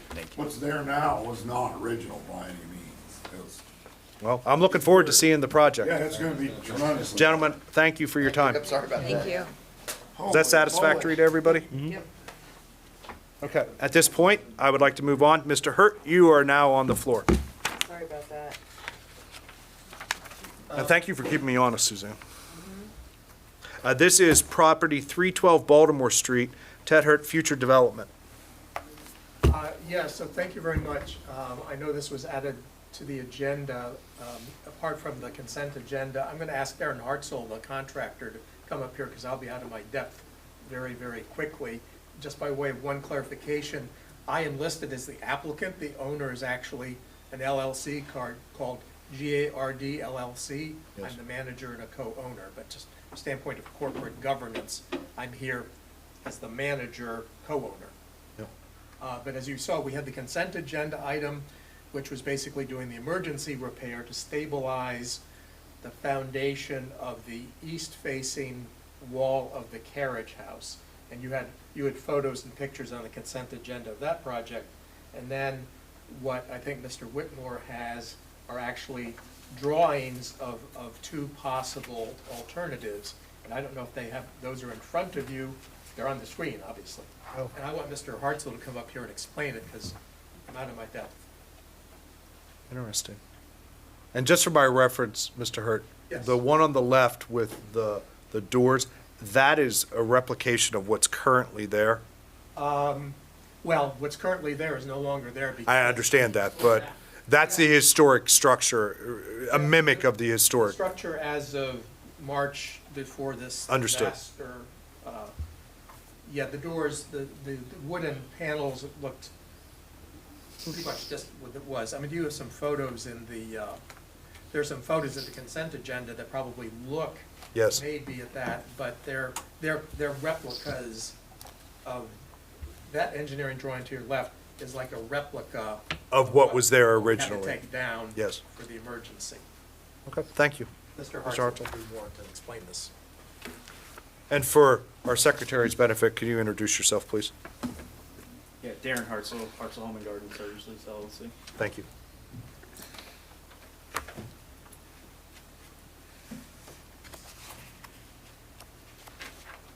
And so for everybody's benefit, the pier on what would be the left photo, right in the center, collapsed due to deterioration, flooding, whatever. I can explain. Okay. That way everybody has a full understanding of what is going on. Yep. It is a very unfortunate situation.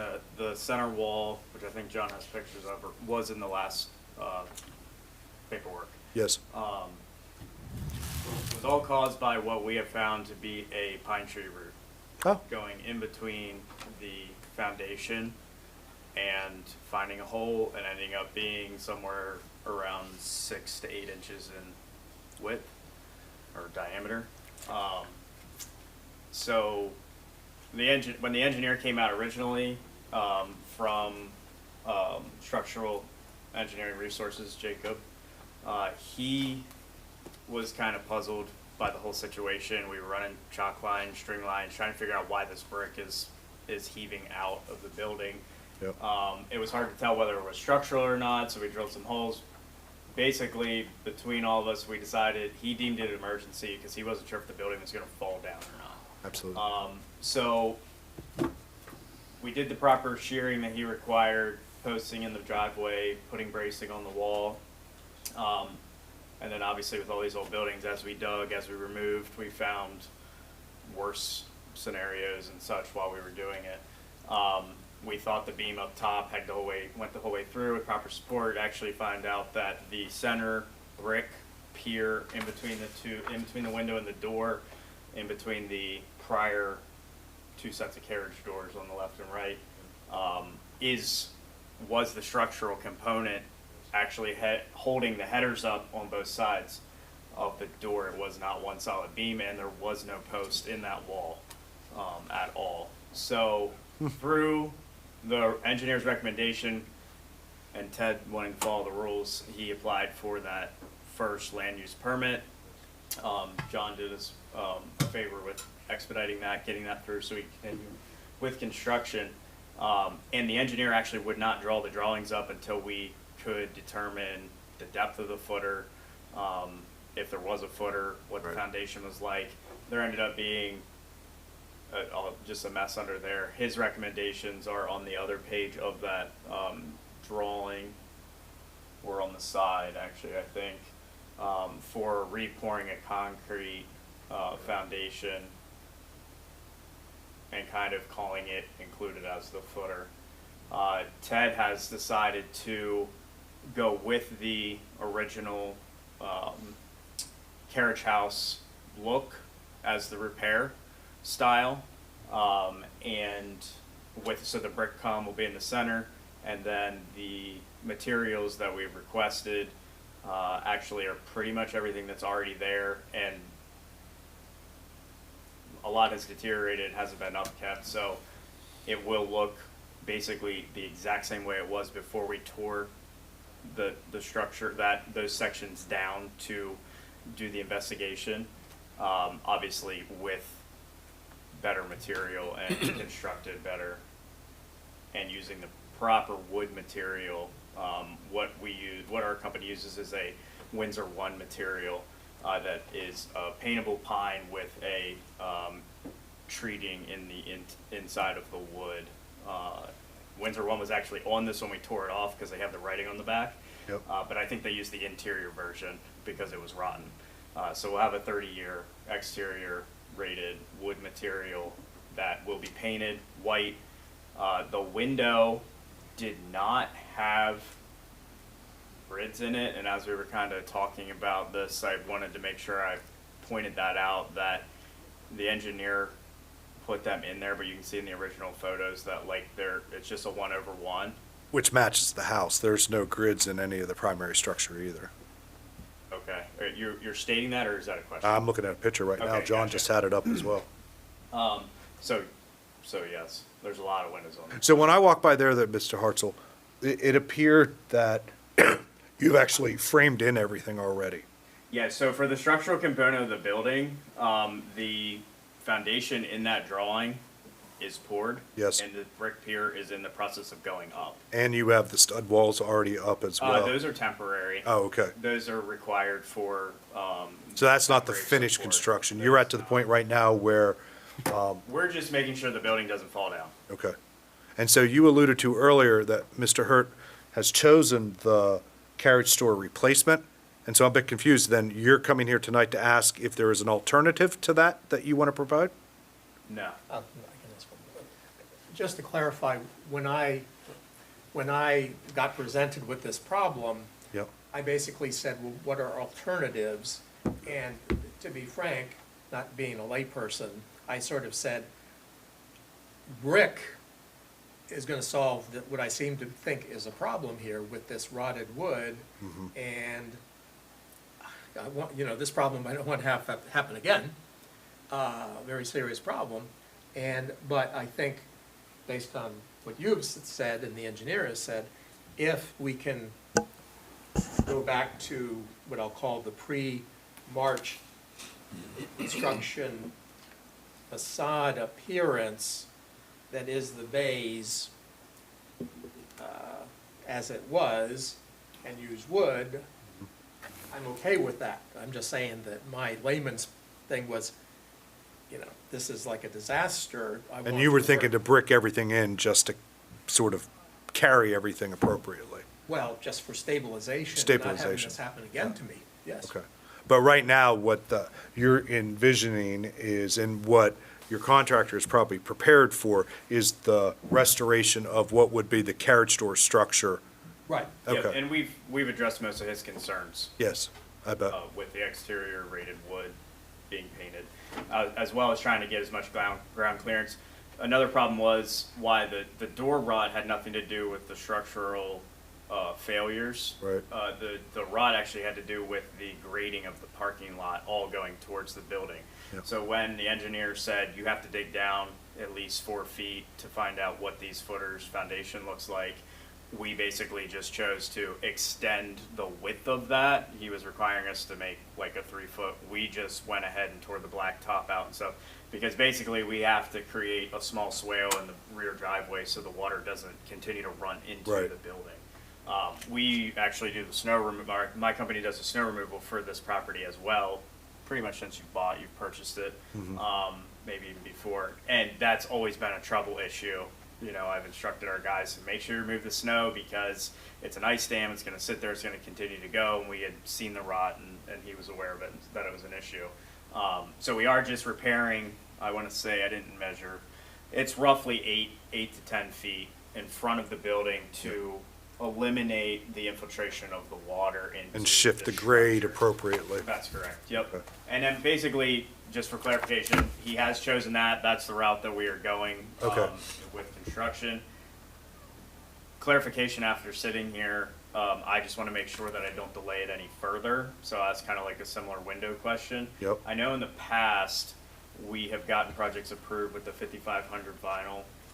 Gen the weld? Symington 5500 series vinyl window, a 1/1 double hung, and that's what I have put on the application to John.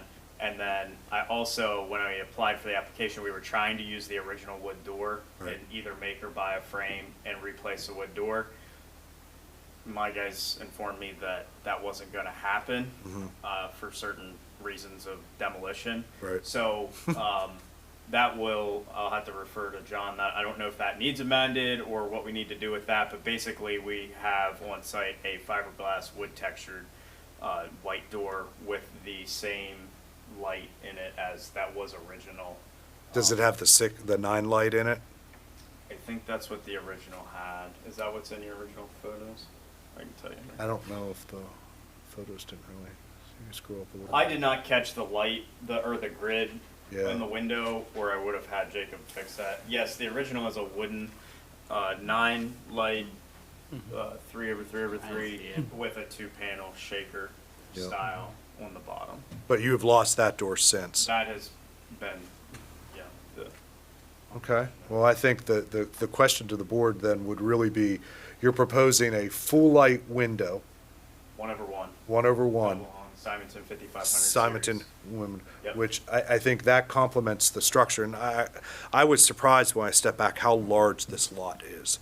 In Baltimore Street, it has to be one of the largest footprints of any of the buildings. It's a double lot. The carriage house in the back just sort of, it has more of a prominence in the structure than a lot of the secondary utility buildings do in other parts. So I think the visibility for it is really sort of rather high, and I would be a little bit concerned about incongruency between the doors and the windows. Do any of the other board members, I think, Mr. Schaefer, do you have any questions do you have any concerns with the choice of windows and door mullion arrangements? No, I don't. I mean, I have a question on like direction. Since this is just a conceptual review. Yes. We can't really vote on it because we don't have any of the information. I think they're asking for guidance because they But- need to get the paperwork But in. if they are asking for a repair with all like materials, that can be administratively approved. Yes. He does have that there. So, but he would have to So- find an all-wood door to replace that door, right? I mean, he could go forward with the repair as all like materials and then come back to HARB with something we could vote on with a door or window if it's not gonna be a like material. So we're not going to be able to do a like material with the window because exactly. it's Yes. handmade fully. So, and that's what I'm saying. So, I mean, you could replace everything that's there as it is and just request, a window or door just to keep moving. That's correct. That is Yeah. kind of, I'm But- asking for guidance on that so that Right. I don't delay the. But we can't vote on that. We cannot tonight. vote on, because they haven't submitted their application. It sounds like they're in process. Well, I have, it has been submitted, but they still have an opportunity to amend it before the June HARB meeting. Correct. I just want to get those amendments in. So Yes, since absolutely. I'm here, is what I'm proposing, does that sound like something that would get approved is basically what I'm asking. You haven't purchased the door yet, though, correct? We have, it can be returned. Okay. I mean, if the fiberglass wood textured door that no one can tell if it's wood Right. or fiberglass. I have no that's problems with that. scratching. If anything, those fiberglass doors have been, even, and you saw the applicant earlier tonight, the 6-light door that she proposed, that is a fiberglass door with mimics the texture of wood. That is an issue. I think you have an opportunity right now to solidify the facade of the carriage house. And since it seems like you are replacing the doors and windows, it would be nice to just have them unified in a choice. And given that the main building has 1/1, and I would take the cues from what the building looks like to bring it into the carriage house. So if I'm hearing you correctly, you want to see a 1/1 window where the drawing has it as 6/6. The 6/6, yep. And the door, The door right Was now nine would be light. a fiberglass door of some kind, With the but nine it would have to be, and again, I don't have an easy view of what the doors at the property look like, but since you are replacing the door, it would be ideal to mimic what Dr. Wetzel, so his doors are actually, they're pretty fancy, actually. They're two-part doors. Yeah, we're not mimicking the front doors of the office building. Well, I understand that, but what the front doors are actually 2-foot wide bifold doors. Yeah. And so the style there would be best described as a single light glass with some form of paneled bottom, either 2/2 or 3/3 or 2 over side, but it is basically a full light door with some form of panel on the bottom. Okay, so I think I'm hearing you correctly now. 1/1, double hung, Simonton 5500 series is Fine going to with be that. approved. Or tentatively. Yep. The door is what you would like to see look closer to, The main property. which was not existing when we tore it out, and is not what's proposed in the application. Understood, but most likely it was replaced at some point in time because this was an ancillary building. Since Well, you're in a At one point position. in time, there was 2 carriage house doors. Exactly. So right now, given that you are actually doing a conceptual opportunity right now to align the building's look, take the cues from the main building. And right now, from what I can see in the photography, is the main building is full light window doors. That would be your decision. I do. It's not a requirement, just a recommendation. So. And we don't have to decide that right this Yeah. second. I can communicate this a little Yeah, more. I mean, my only concern is, I don't have a tenant in that building anymore. Right. Because it's not usable. So, my only concern is my next tenant, what's a good door for him or her to have? Right. You know what I mean? Because Well, all modern doors right now are insulated glass, so whether it's a 6-light door or 9-light door, or a full light door, it's dual pane insulated glass. So from that perspective, I think it's energy efficient. I think the real decision is whether or not you want to have a mixed and matched version of gridding that, since you're replacing everything right now, you have an opportunity just to align it. What are you saying? How many windows in the door? One. Just one. Okay. So full light door, Okay.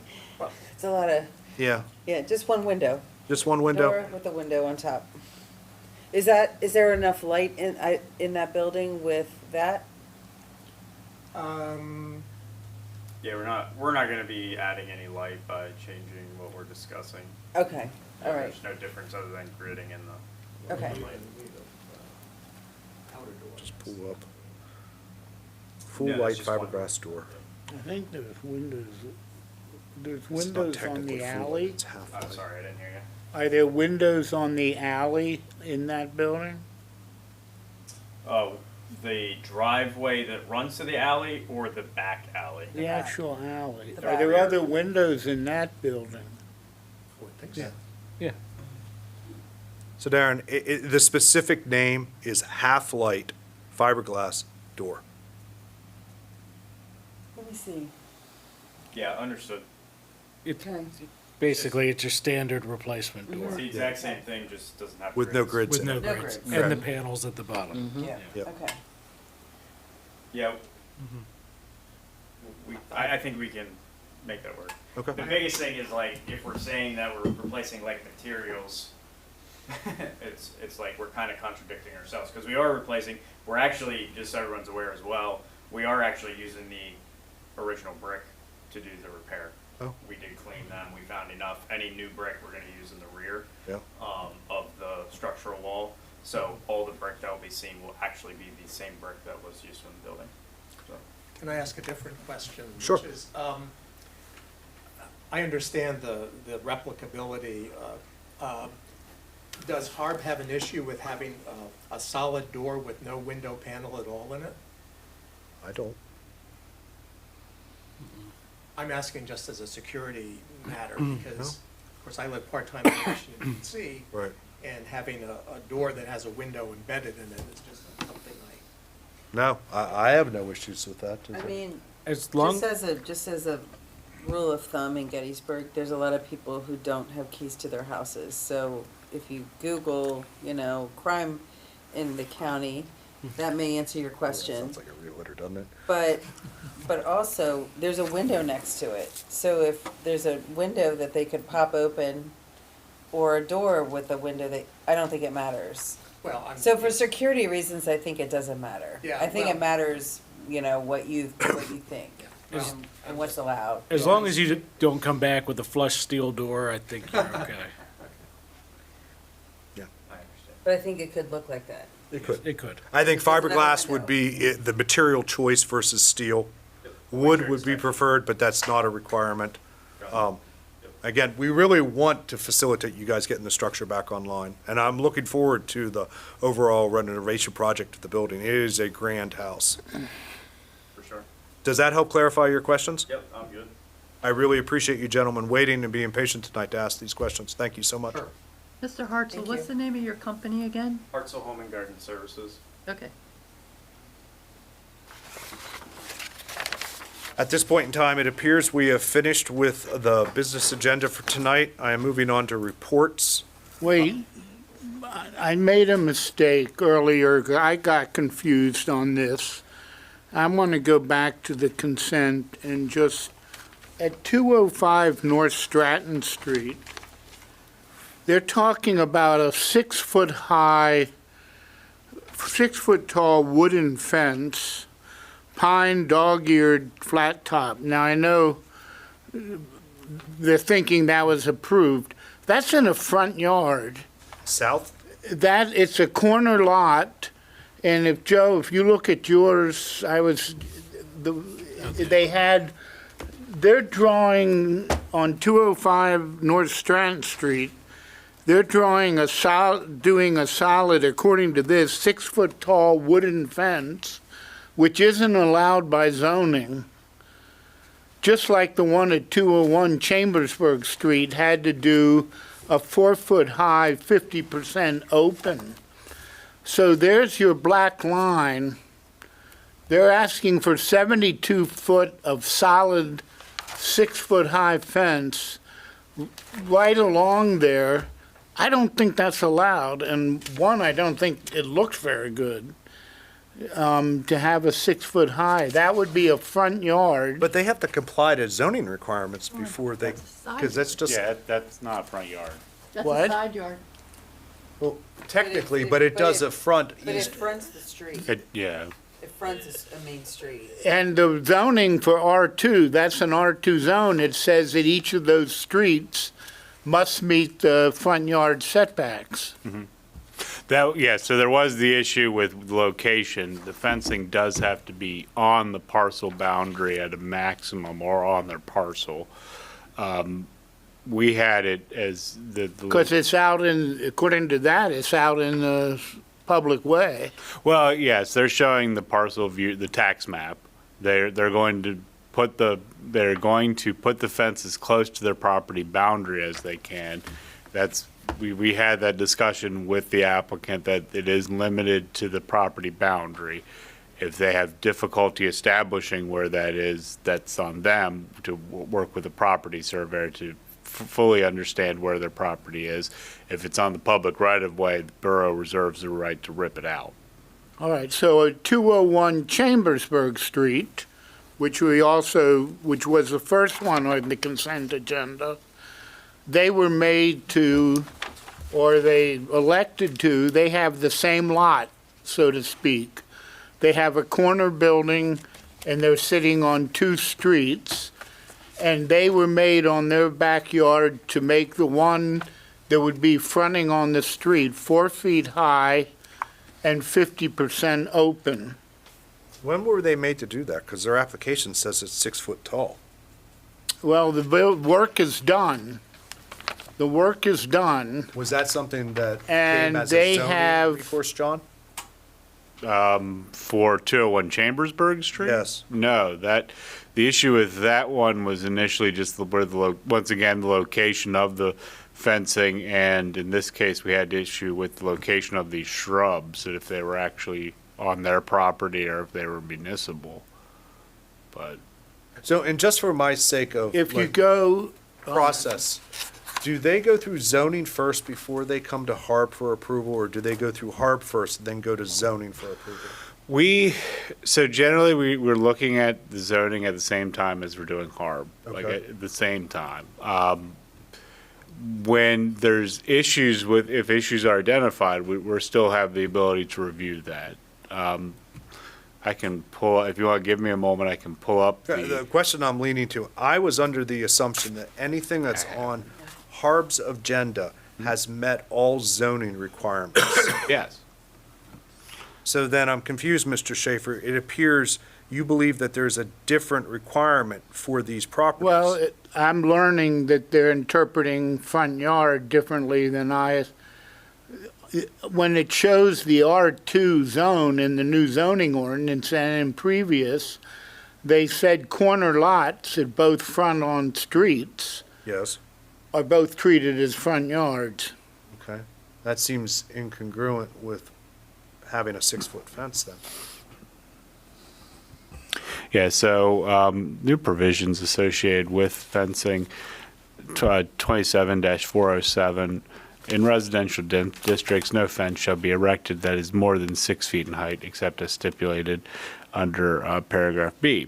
Fences shall not exceed 4 feet in height in the front yard area between the parcel boundary and a street fronting exterior wall of a structure. Any fence located in the required front yard in an R1, R1A, R2, NC1, NC2, 3, 4, or OT district shall have a minimum 1-to-1 open side ratio. Okay, finish that fence material, and then the fence shall not be required to comply with minimum setbacks. Then the question becomes the corner lot, the front yard.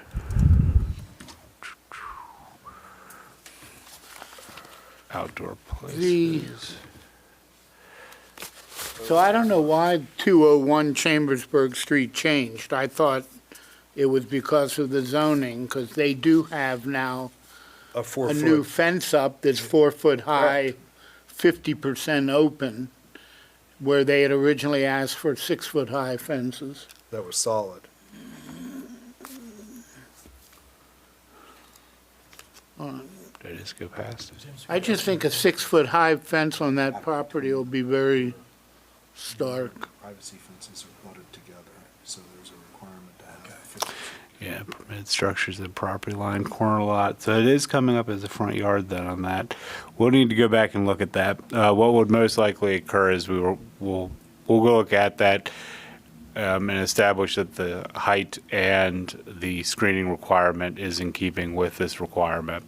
And so that can be done before Yes, the borough yes. council approval, and so you could validate all of this with them? Yes, so this probably most likely was an oversight on staff's end. So I want to thank board member thank you, Mr. Schaefer, for bringing that to our attention. We will get that fixed. Well, we did make it Gary Schaefer night, so. It's just that I was looking originally at the 6 foot fence that divides the property they have, which was falling down. I thought they were replacing that. But I looked more closely over the weekend. Mr. Schaefer, we will miss your diligence. Thank you. Are there any other questions? At this point, I would like to move to the reports. Section A, administrative approval since last time. Majority seemed to be a rubber roof replacement. I would like to comment that Mr. McLean's application tonight, in reviewing it again, it seemed like it was very close to an administrative approval with in-kind replacement of everything. It was the issue with that one. It wasn't so much, we asked if it was going to be in kind with the applicant, and it was stated multiple times that the design would change to be an aesthetic similar to 1863 style. So Yes. that's what did it. Okay, and so that was just, you erred on the side of bring it to us to Yes. have another set of eyes to look at. Okay, thank you. Are there any questions with the administrative reports? No. Next, we're going to go to report of the chair, and I would like to bear with everybody for a second.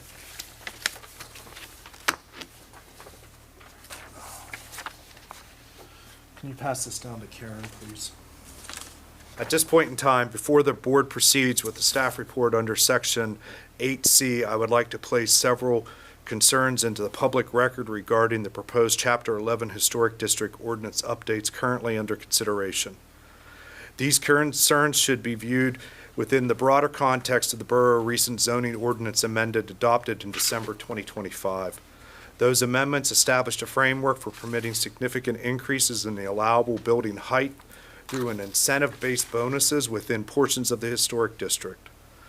As redevelopment intensifies and allowable scale increases within Gettysburg Historic Core, it becomes increasingly important that the borough maintain strong, independent, technically informed historic preservation review process consistent with the intent of the Pennsylvania Historic District Act. Instead, several of the proposed Chapter 11 revisions appear to narrow or weaken key preservation safeguards. At the same time, development pressures are increasing. My first concern involves proposed changes to HARB membership language from shall to should regarding preservation-related expertise. HARB was established as a specialized review body intended to provide technically informed recommendations regarding architectural compatibility within the historic district. Replacing mandatory expertise language with aspirational language risks gradually weakening institutional competency necessary for consistent preservation review over time. My second concern involves proposed redefinition of sensitive buildings within the historic district. Under the current ordinance framework, buildings generally become eligible for sensitive classification after reaching approximately 50 years of age. This is consistent with widely recognized preservation standards and National Registry methodologies. The proposed reservation instead establishes a fixed threshold tied to buildings standing since April 27, 1927, effectively shifting from a 50-year framework to approximately a 100-year framework. That change would substantially narrow the range of buildings receiving heightened preservation consideration within the historic district and could exclude many later contributing structures that remain important to Gettysburg's historic streetscape continuity and architectural evolution. Historic districts derive significance not only from individually distinguished landmark buildings, but also from collective continuity of scale, rhythm, setting, contextual relationships between structures across multiple historic periods.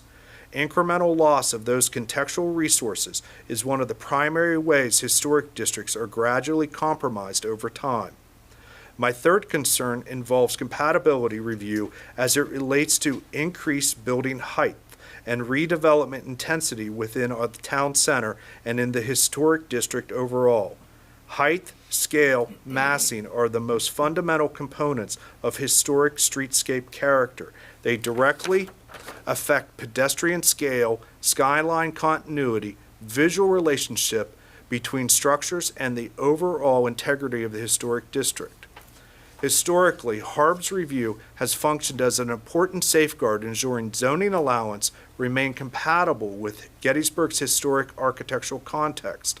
As the borough now permits substantially greater building heights through the incentive framework, I believe it's important that the Historic District Ordinance continue to provide clear and meaningful standards for evaluating compatibility impacts within the historic streetscape.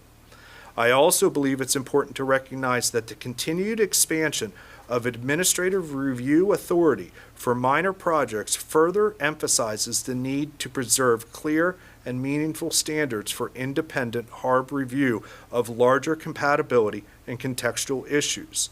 These comments are not offered in opposition to redevelopment, investment, or economic vitality. Rather, they reflect concern that the proposed revisions collectively shift from an ordinance framework away from preservation-centered review towards a more administratively managed process at precisely the moment when larger-scale redevelopment is being encouraged within the historic district. Gettysburg's historic district is one of the borough's defining civic, cultural, and economic assets.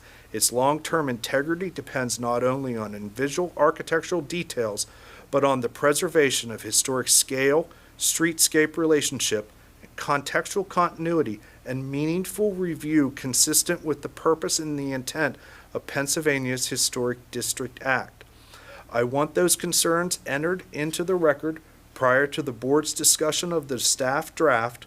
A copy of my chair report will be included with tonight's documentation, Ms. Messer. Thank you. At this point in time, I will give the floor over to Mr. Whitmore for item C, report of the staff, draft of the Historic District Ordinance. Yeah, so included with the packet is the draft document that was submitted to Borough Council.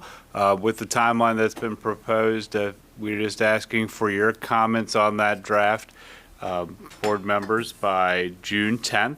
That way we can have those comments relayed at the June 17th meeting. And we'll have a discussion at that meeting then regarding the ordinance and have further comment then at the July 15th meeting. Mr. Whitmore, is there a plan for what would necessarily be involved for public engagement and communication? So with regards to, you mean like a planning process? From an ordinance approval process. I'm assuming we go through revisions of our board, our draft discussion. It goes then to most likely council for review. Yep. At that point, if the council deems fit, they then will have to publicly advertise it for public comment. And, yes. And so after the public comment period, it then goes to council for a vote. So they will hold, so an ordinance requires a public hearing. Public hearing then provides an opportunity for members of the community to discuss the item at hand, and then at which point, generally the same meeting, yeah, there will be a vote to either approve or deny the ordinance. Would the public hearing necessarily be the same as a HARB meeting, or would it be a specifically set-aside public meeting? That would be prior to, it would be a borough council meeting. So if the council meets at 7, you're thinking it would be like at 6 o'clock, or yeah. something like that, prior to the meeting? Yeah. And would there be multiple meetings engaged in the public on this topic? Well, in terms of engaging the public with the ordinance draft, that's not a public process that's been designed. My mistakes, not with the draft, but after, I assume, is our board tasked with providing comments to staff? The staff will then finalize the ordinance and then pass that to council for what would then be the publication of what would be the proposed ordinance? You're going to be providing a recommendation for the ordinance that's being drafted. And that recommendation will go to Borough Council. Okay. I'm trying to just for the public's understanding of what the timeline looks like for this. And so right now, June 10th would be the date you would expect our comments by?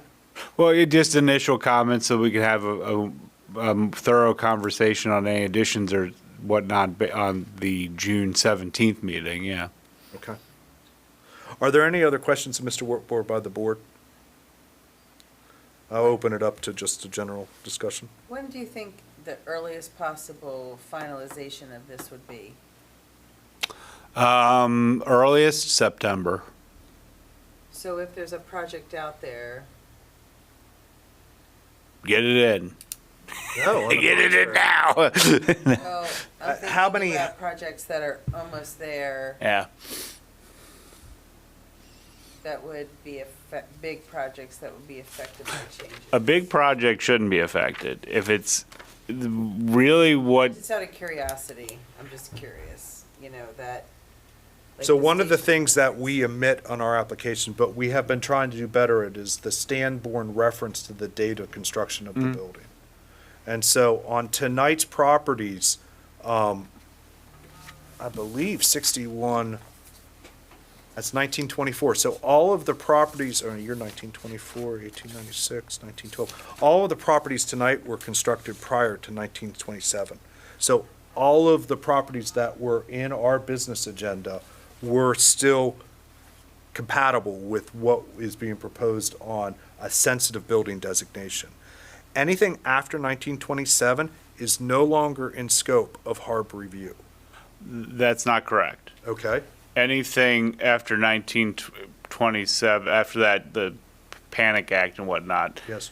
would be considered a major project, just wouldn't be considered a sensitive building. So it wouldn't be critical, right? Yeah, it wouldn't be a critical What project. It happened would that still be day? reviewed by HARB. What is that, what's the significance of that date? So that has to do, that's when the UCC code, as it kind of exists, became a that thing. day. Yeah. Good to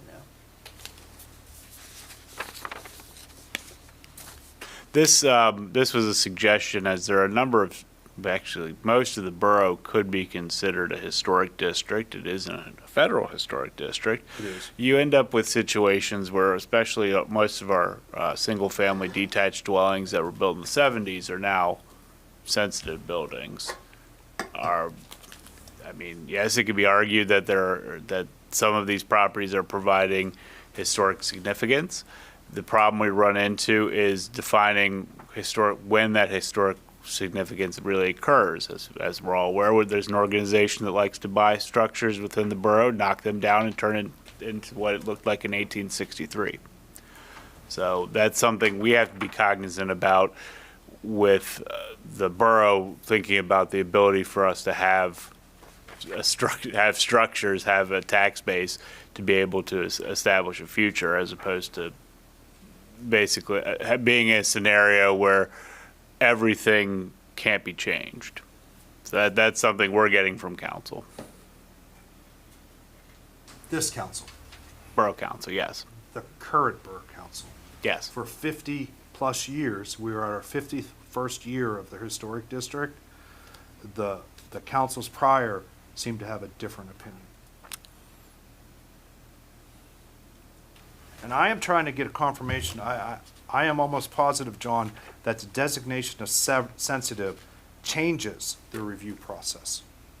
And so the removal of sensitive means that, so if I may, any sensitive building is any building that has been standing for 50 years at the time of application, even though it has been considered modified in certain sites of later historic significance, buildings that the board has been determined exemplary of later architectural styles.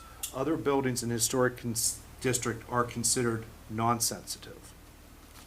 Okay.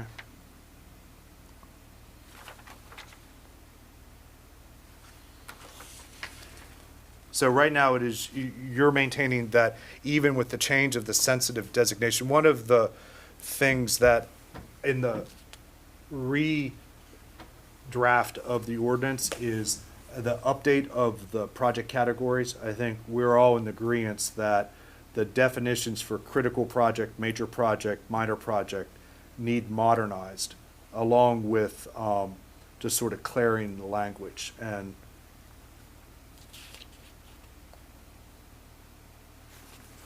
are there any other questions of Mr. Whitmore?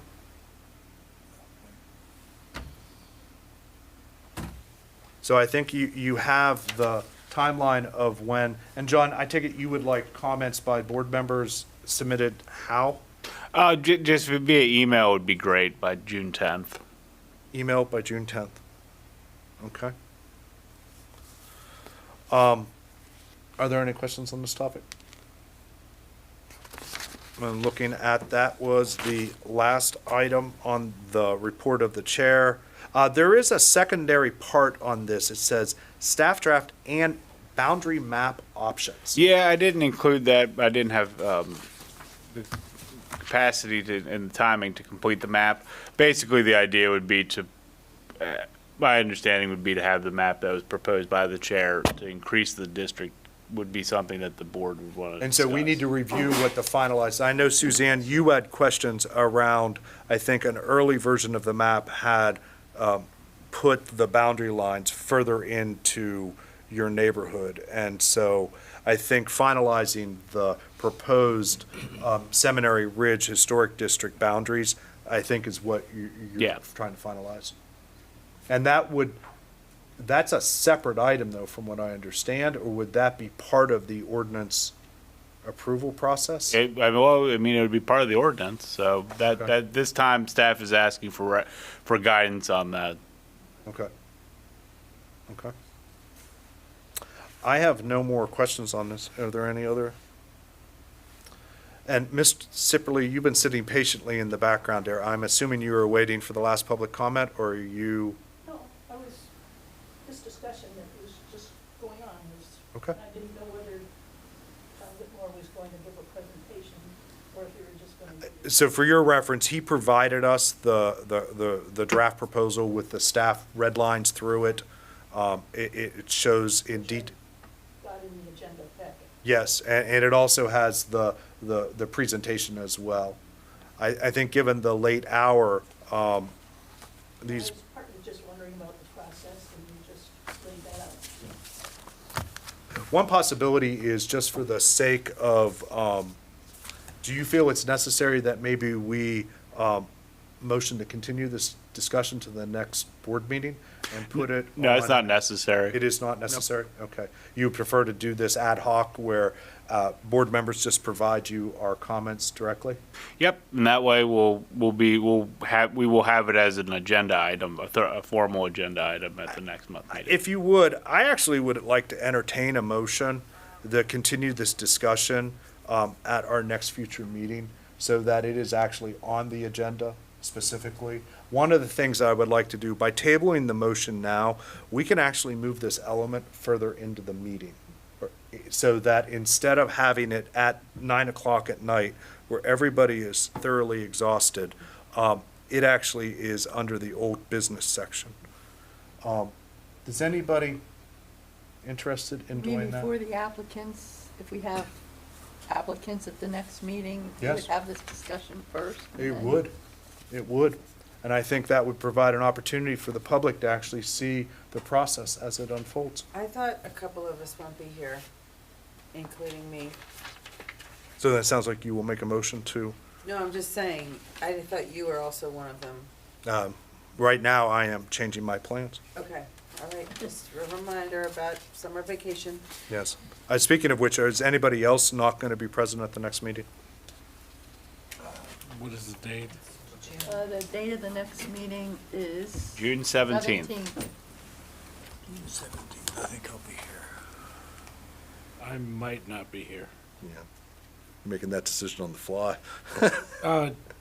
No, my son made Worlds for Ninja, so Oh. that starts in North Carolina, 17th, 18th, 19th, and then we go on vacation the following week. Who's not here for the next meeting? I'm You? not. I may not be. You? I plan to be, yes. You might be I missing. will attend. Okay. If there are any other items on the agenda that we need to discuss, at this point, I'm looking for, sounds like we're just going to put the review of this as a staff item, as there's no motion to table the item. But I am looking for a motion to adjourn the meeting. I'll motion. Suzanne motions to adjourn the meeting. Is there a second? I'll second that. Second by Mr. Witt. The time is 9:10. Thank you, everybody.